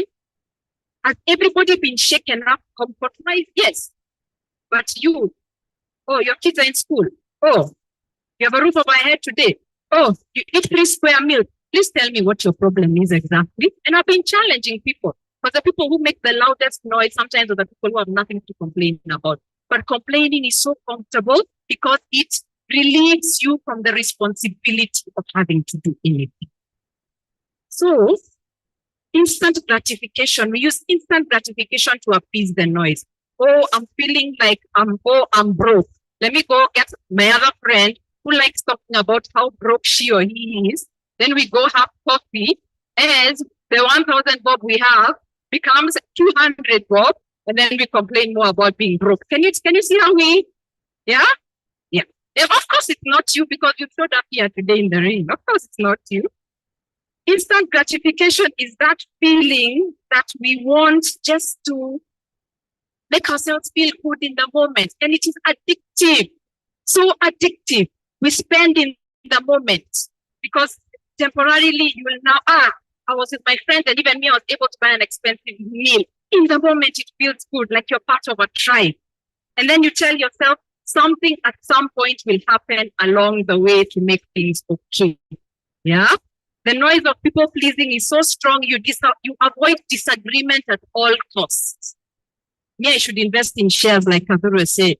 You go to your chama, oh, life is falling apart.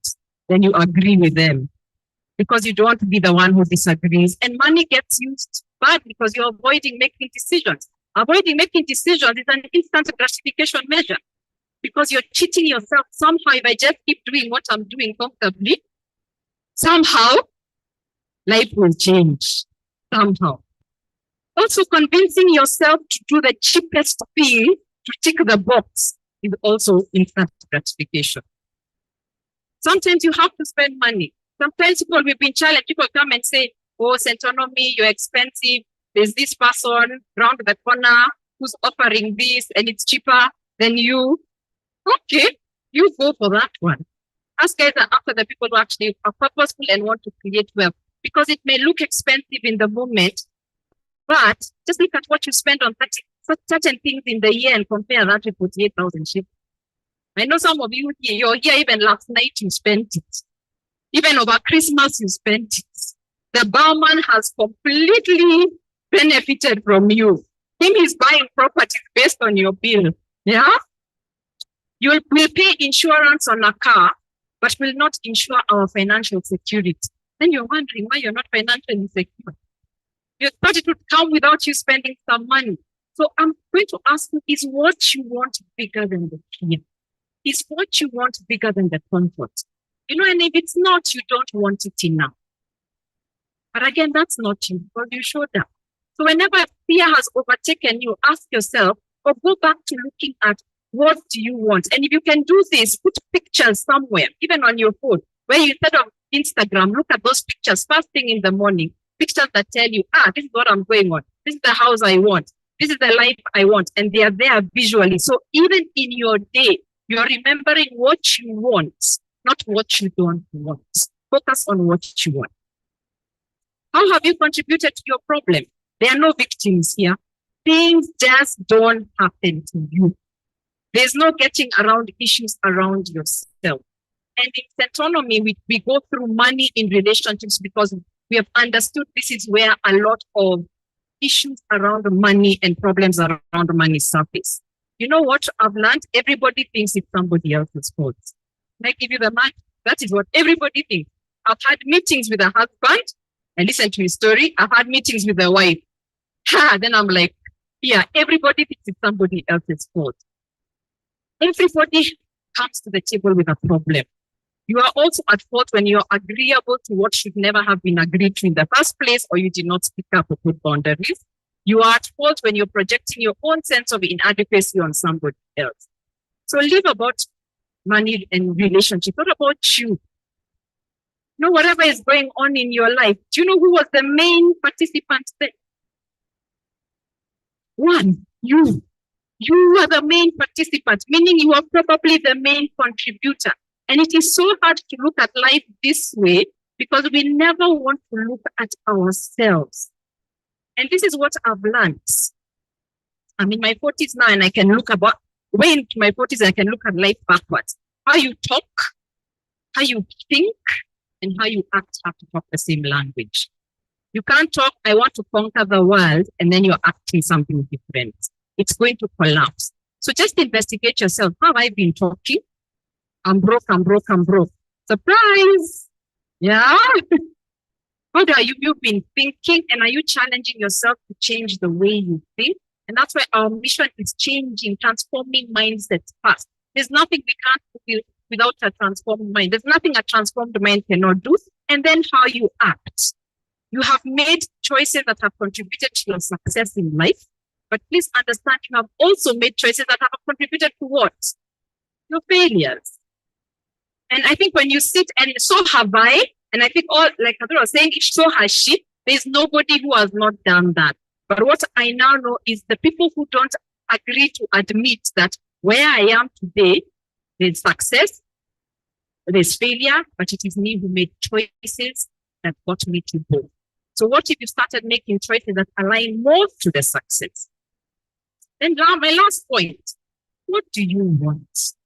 It sounds so simple, but I think people have talked about goals today. What do you actually want, and have you put it down? Now there's this thing that we keep doing, and a friend of mine referred to it recently as the at least economy. You know that economy? At least bills are paid. At least I made it today. At least we are managing. How are you? At least we are surviving. I don't know you, but I'm not made for the at least economy. I don't know about you, but God did not put me here on earth for survival. No, He put me on earth for dominion and multiplication. Yeah? So all of us, so surviving, yes, we have to survive, but we can't only survive. Obligations must be met. But please, let's stop glorifying meeting of obligations. That's obligations. Apart from that, what do you want? Why are we living off breadcrumbs when a whole loaf is available? Why? Why? I have a dog at home and it's always there waiting for breadcrumbs to be thrown. But am I a dog that I should leave off breadcrumbs? Are we dogs and cats and all those other animals that leave off breadcrumbs? No, we are not. And we have individual parts to this. But can we stop? Can we go for our loaf? Am I talking to people who are going to go for their loaf? Yeah? So let's stop giving ourselves excuses to stay in the at least economy. Complaining, negative talk about the real economy. Yes, there are challenges, but in those challenges, they are some crazy opportunities. It's not right. Yeah? And one day you will be asking yourself, 10 years from now, you'll be like, or 5 years, what was I thinking by not claiming those opportunities? Those opportunities are not just there because you have money for places to invest in what Kathure was saying. There's something we teach in Centonomy called non-financial assets. Non-financial assets. You know what those assets are? Assets you just have because you're alive. Just because you're alive. You can take away this platform from me today, but my ability to communicate about money and life has gone nowhere. So if I have to do it under a tree with a microphone and start again, so be it. So, and you, what's yours? Some of you are artists. Some of you are in music. Some of you are creative. Some of you are good at organizing things. And in Centonomy, we have seen people use that to start making an extra 30,000 shillings a month, 40,000 shillings a month, just by what you have, just by what you carry. So even though money is not part of the package today, you have a package. Then, as the CEO of your own life, you can start determining what you will do. So in Centonomy, we go through that. Yeah. So be aware about what you need to do. What you want is first beneath the surface. When we say what you want, people immediately go to the possessions. I want a car, I want a house, I want this, I want this. But I want us to go deeper. What do you truly, truly, truly want? Those are just items that fulfill what you want. You know what people want? Security, maybe. And it's different. I'm not naming all of them. Freedom, abundance. But what does that mean to you? You want wealth, but what does that mean to you? I'll give you my own definition of wealth. Wealth is always being in a position where I am clear and I know what I want. That's number one, wealth. Because if I'm following what other people have told me I should want, that's not wealth. It will never fulfill me no matter how much I try. Then having the knowledge or the access to the tools. And the knowledge is here. That's what we're giving you at Centonomy. The knowledge is research. The knowledge is conversation with people. So knowing what I want and having the knowledge. And then confidence to deal with the ups and downs. And this confidence first comes from an internal place where I am at peace with myself no matter what. If I have one bob, I am still Waceke. If I have 1 million bob, I am still Waceke. My value as a human being does not fluctuate with my bank account. My bank account can fluctuate, but my value as a human being does not fluctuate. So if you've been feeling you're less than because of a financial situation, you are cheating yourself. I started Centonomy broke, as I told you. You are cheating yourself. So learn to remove the circumstance and see the truth. Jesus saw the truth of that man. He saw the truth, and the truth of that man could walk. So can you. And once you have the truth, work with the truth. And then part of this confidence is then starting to arrange your financial life. The smart money move according to that. Yeah? Dealing with the ups and downs. What gives you sometimes confidence to deal with the ups and downs? An emergency fund. If you have 3 months that will pay your bills no matter what, at least you have the confidence to go through the motions of the up and down and change course if you need be. Do you see where I'm coming from? Yeah? If you have 6 months where you know no matter what I will be able to survive, then it's fine. Yeah? So you start putting that plan in place. Then along the way, it can then grow into a portfolio that gives me income whether I'm working or not. Yeah? And then that gives me the freedom to do so many things. It gave me the freedom. Maybe a time comes when you just want to spend time with family. That has given you the freedom to do that. It has given you the freedom to travel. It has given you the freedom to try new things. It has given you the freedom to take this, to think, change course. to rest if you need me. So that's my definition. So first, before we go into possessions, yeah, even where to invest, what are you looking for? Even when you say you want a home, what is that you're looking for? It's a sense of safety, a sense of people want a home because of a sense of legacy. So identify that. Then say, this is what I can then, these are the tools I can then use to achieve that. Are we together? Remember, you don't want everything. I know we glorify all these people who seem to be able to do anything and everything that they want, but you really want everything in a life of everything, and not that you don't need everything. You know what you want or what you need? Your own version of enough. What is enough? Because we get distracted chasing everything. How much is enough? You don't need to live like anybody else. You need to live the way you are called to live and is of value to you. So that when you look back on your life today, tomorrow, and going forward, you're like, that was a good life. What will a good life be to you? That's what you want. Yeah? Your biggest regret will be not experiencing who you were meant to be. And as I said in the beginning, money is a tool for that life. And then once you have that, and that is why when we say financial planning in Centonomy, it is so important. Put a number to it and don't be afraid of the number. I know people are very afraid because sometimes when you do calculate what you want, like we're talking about university, that number can shock you. Yeah? But remember this, you're growing into something. Your ability to earn money today and next year should be two different things. Because if I'm earning 100,000 today, and my plan tells me by next year I must be earning.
So the picture does not unfold unless you are inside the bus. Nobody gets to Mombasa by staying in the bus stop. So get out of the bus stop of your life and walk. And when you do fail or make a mistake, which will also show up after failure, I have learned, is another step to take. You are given very many chances in this life. So take that next one. Don't get stuck, oh, I failed, I'm useless. Yeah? Also, always take time to think for yourself. Take time to think for yourself. I'm always telling the same son who told me this profound news. Mommy. I'm like, think for yourself. Yeah, take time to think, assess. What have I learned? What do I want? What season am I in life? What's important to me now?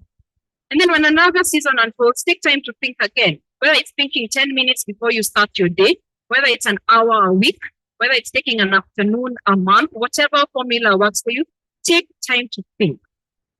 Our courses have been designed so that both the 101 for your personal finance, entrepreneurship for your business, so that it's not just about learning and doing, but thinking and watching yourself transform into that person who can handle it. You can handle it. Let's get up and walk. Okay? All right. Okay, I'm done. Just to Wangare, whatever. If you liked my voice today and you want to hear more of my voice, please log on to Making Sense Conversations, the podcast. So on all these podcast apps, you can find it. And I will be there for a brief moment after the session to sign books for anybody who wants to buy. Thank you very much. Thank you so much, Waceke. Thank you very, very much.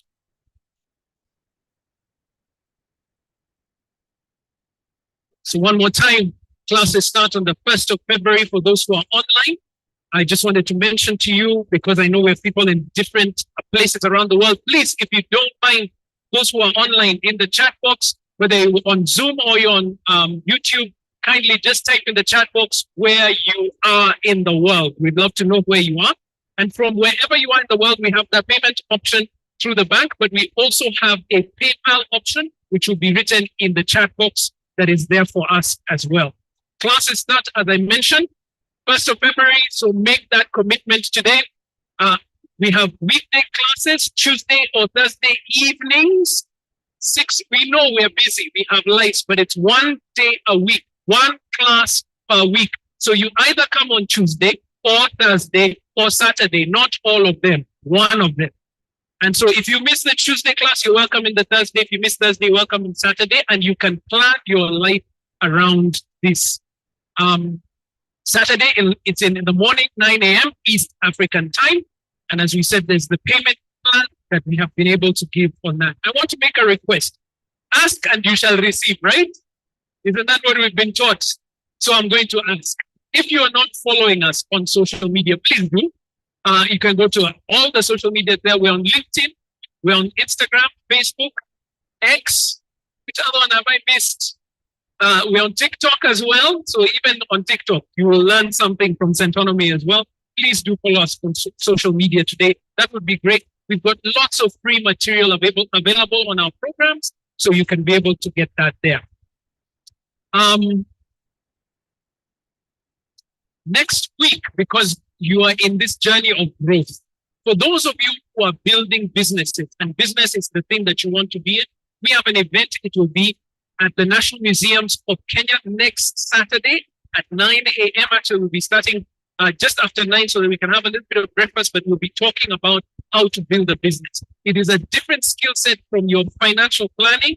Everyone needs to plan your finances. But as far as your business is concerned, that's what the Centonomy Entrepreneur Program is about. If you want to find out more about that, we'll have one of our team members. She's the head of the entrepreneurship program. She's called Ruby. Please ask for her at the desk outside there. As we close, I wanted to tell you this. Now you've shown up. Well done. Well done for showing up. It's not enough.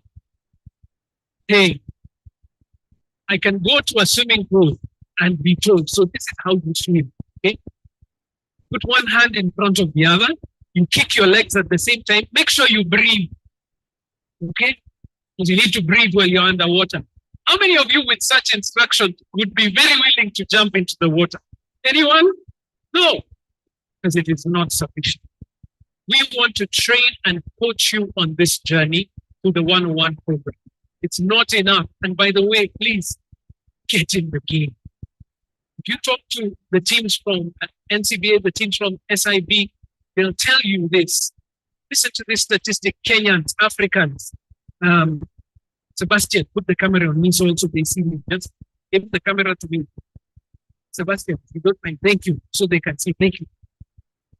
Listen to this.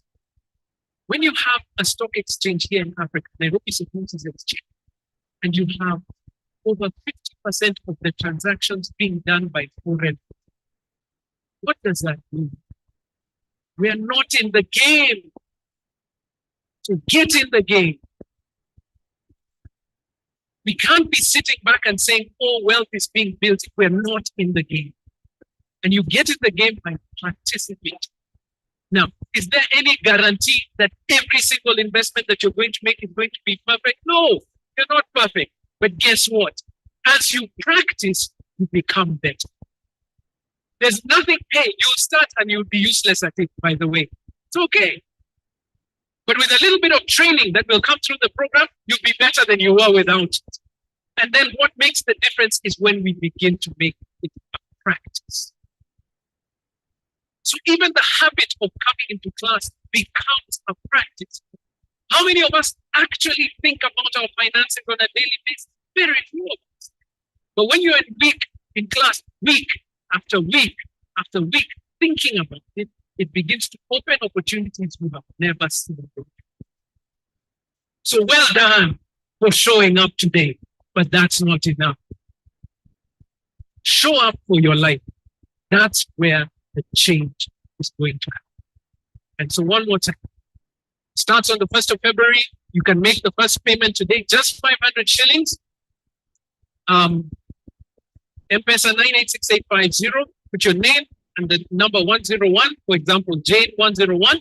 And because we have your number, we'll be able to call you and give you the details of the program and get you into the class as quickly as possible. For those who are outside the country, remember you can use the bank details or the PayPal details that we put into the chat box.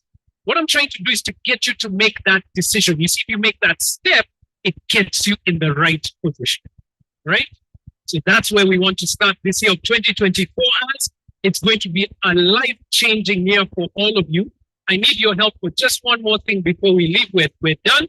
I want to ask our wonderful guests who are left here. I have apologies from Victoria, who had to leave. She was doing the news this afternoon, so she's gone to work. Also, Victor had another event that he was going to speak at. But for the two who are left here, Kathure and Kathure, if you don't mind joining me here up on the stage, we have a small gift for you. Do you mind clapping for them as they come up? Didn't they do a good job? Didn't they share with you honestly about what they were going to do? And so this is just to say thank you from us here at Centonomy. Thank you for giving us the time. God bless you as well. Kathure, thank you so much. Thank you so much. Welcome. Thank you. I want to ask, as they're here on the stage, if you don't mind standing where we are to come to the close. We have a tradition here at Centonomy. We believe that it is God who gives us the ability to create wealth. And so as we speak, I want to remind you this. You said, I want more, isn't it? At the beginning. Say it again, I want more. Be more. Watch that. Say it again, I want more. Be more. It's our call to be more. Become part of the Centonomy group. We have loved serving you this morning, and this event would be nothing without you. We're so humbled on this day that you give us your time as you have. We want to make this time worth the effort that you put in. So let us pray. King of glory, we thank you for giving us the ability to create wealth. We thank you for all those who showed up in this room on a rainy Saturday morning, who chose to come out of their comfort zone so that they can move forward into a prosperous future. I thank you, Lord, for all those who are online, who've given us their time. They're busy, they're probably surrounded by others, noise in the home and other things, but they've chosen to be here for this one time so that they can begin to open a journey into wealth. And so we ask that over the next couple of weeks and months, that as we serve them in the class of Centonomy 101, give us the strength and the ability to do so well, and give them the ability to grow well. Thank you for this session and all those who have spoken. And we pray that you give us strength, give us the ability and the wealth that we pray for. In Jesus' name, amen. God bless you all. See you in class. All right? Don't forget, Making Sense is on sale outside there. It's a great gift. You know those relatives who call you? Send them that one. It will be a good place to go. But help your relatives. God bless you all. Have a wonderful weekend. See you in class. Look at that. Look at that. Thank you.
Done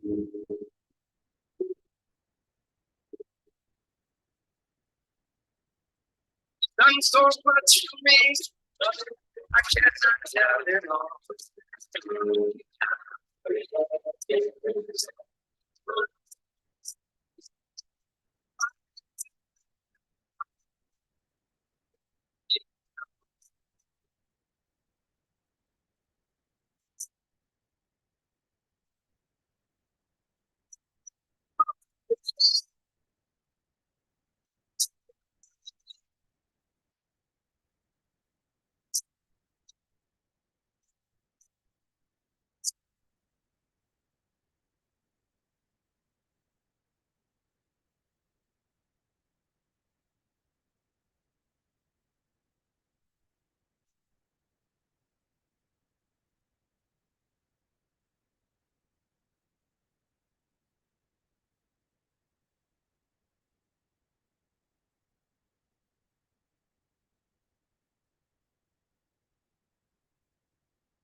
Lift your hands.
Trying, trying.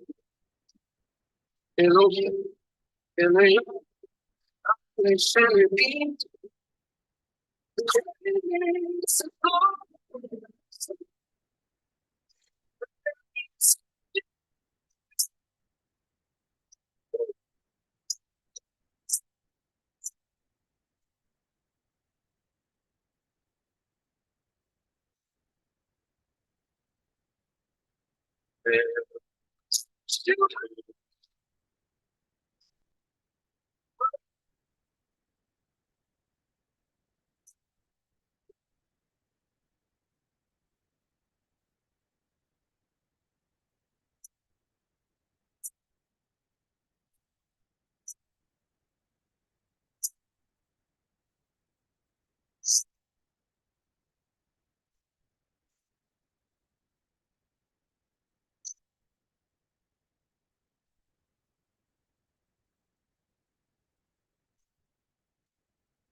This time.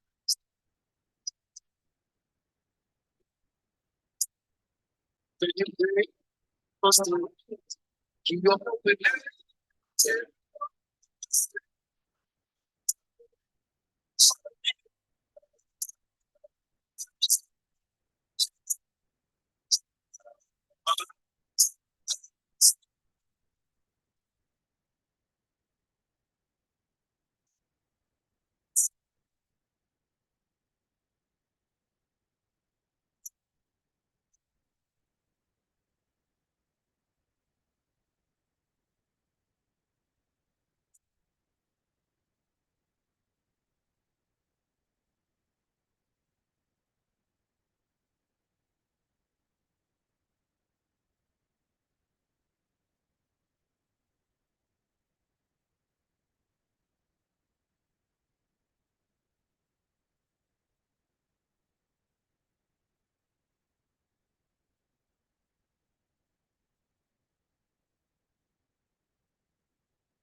Forever.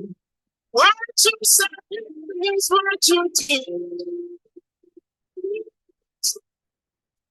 You never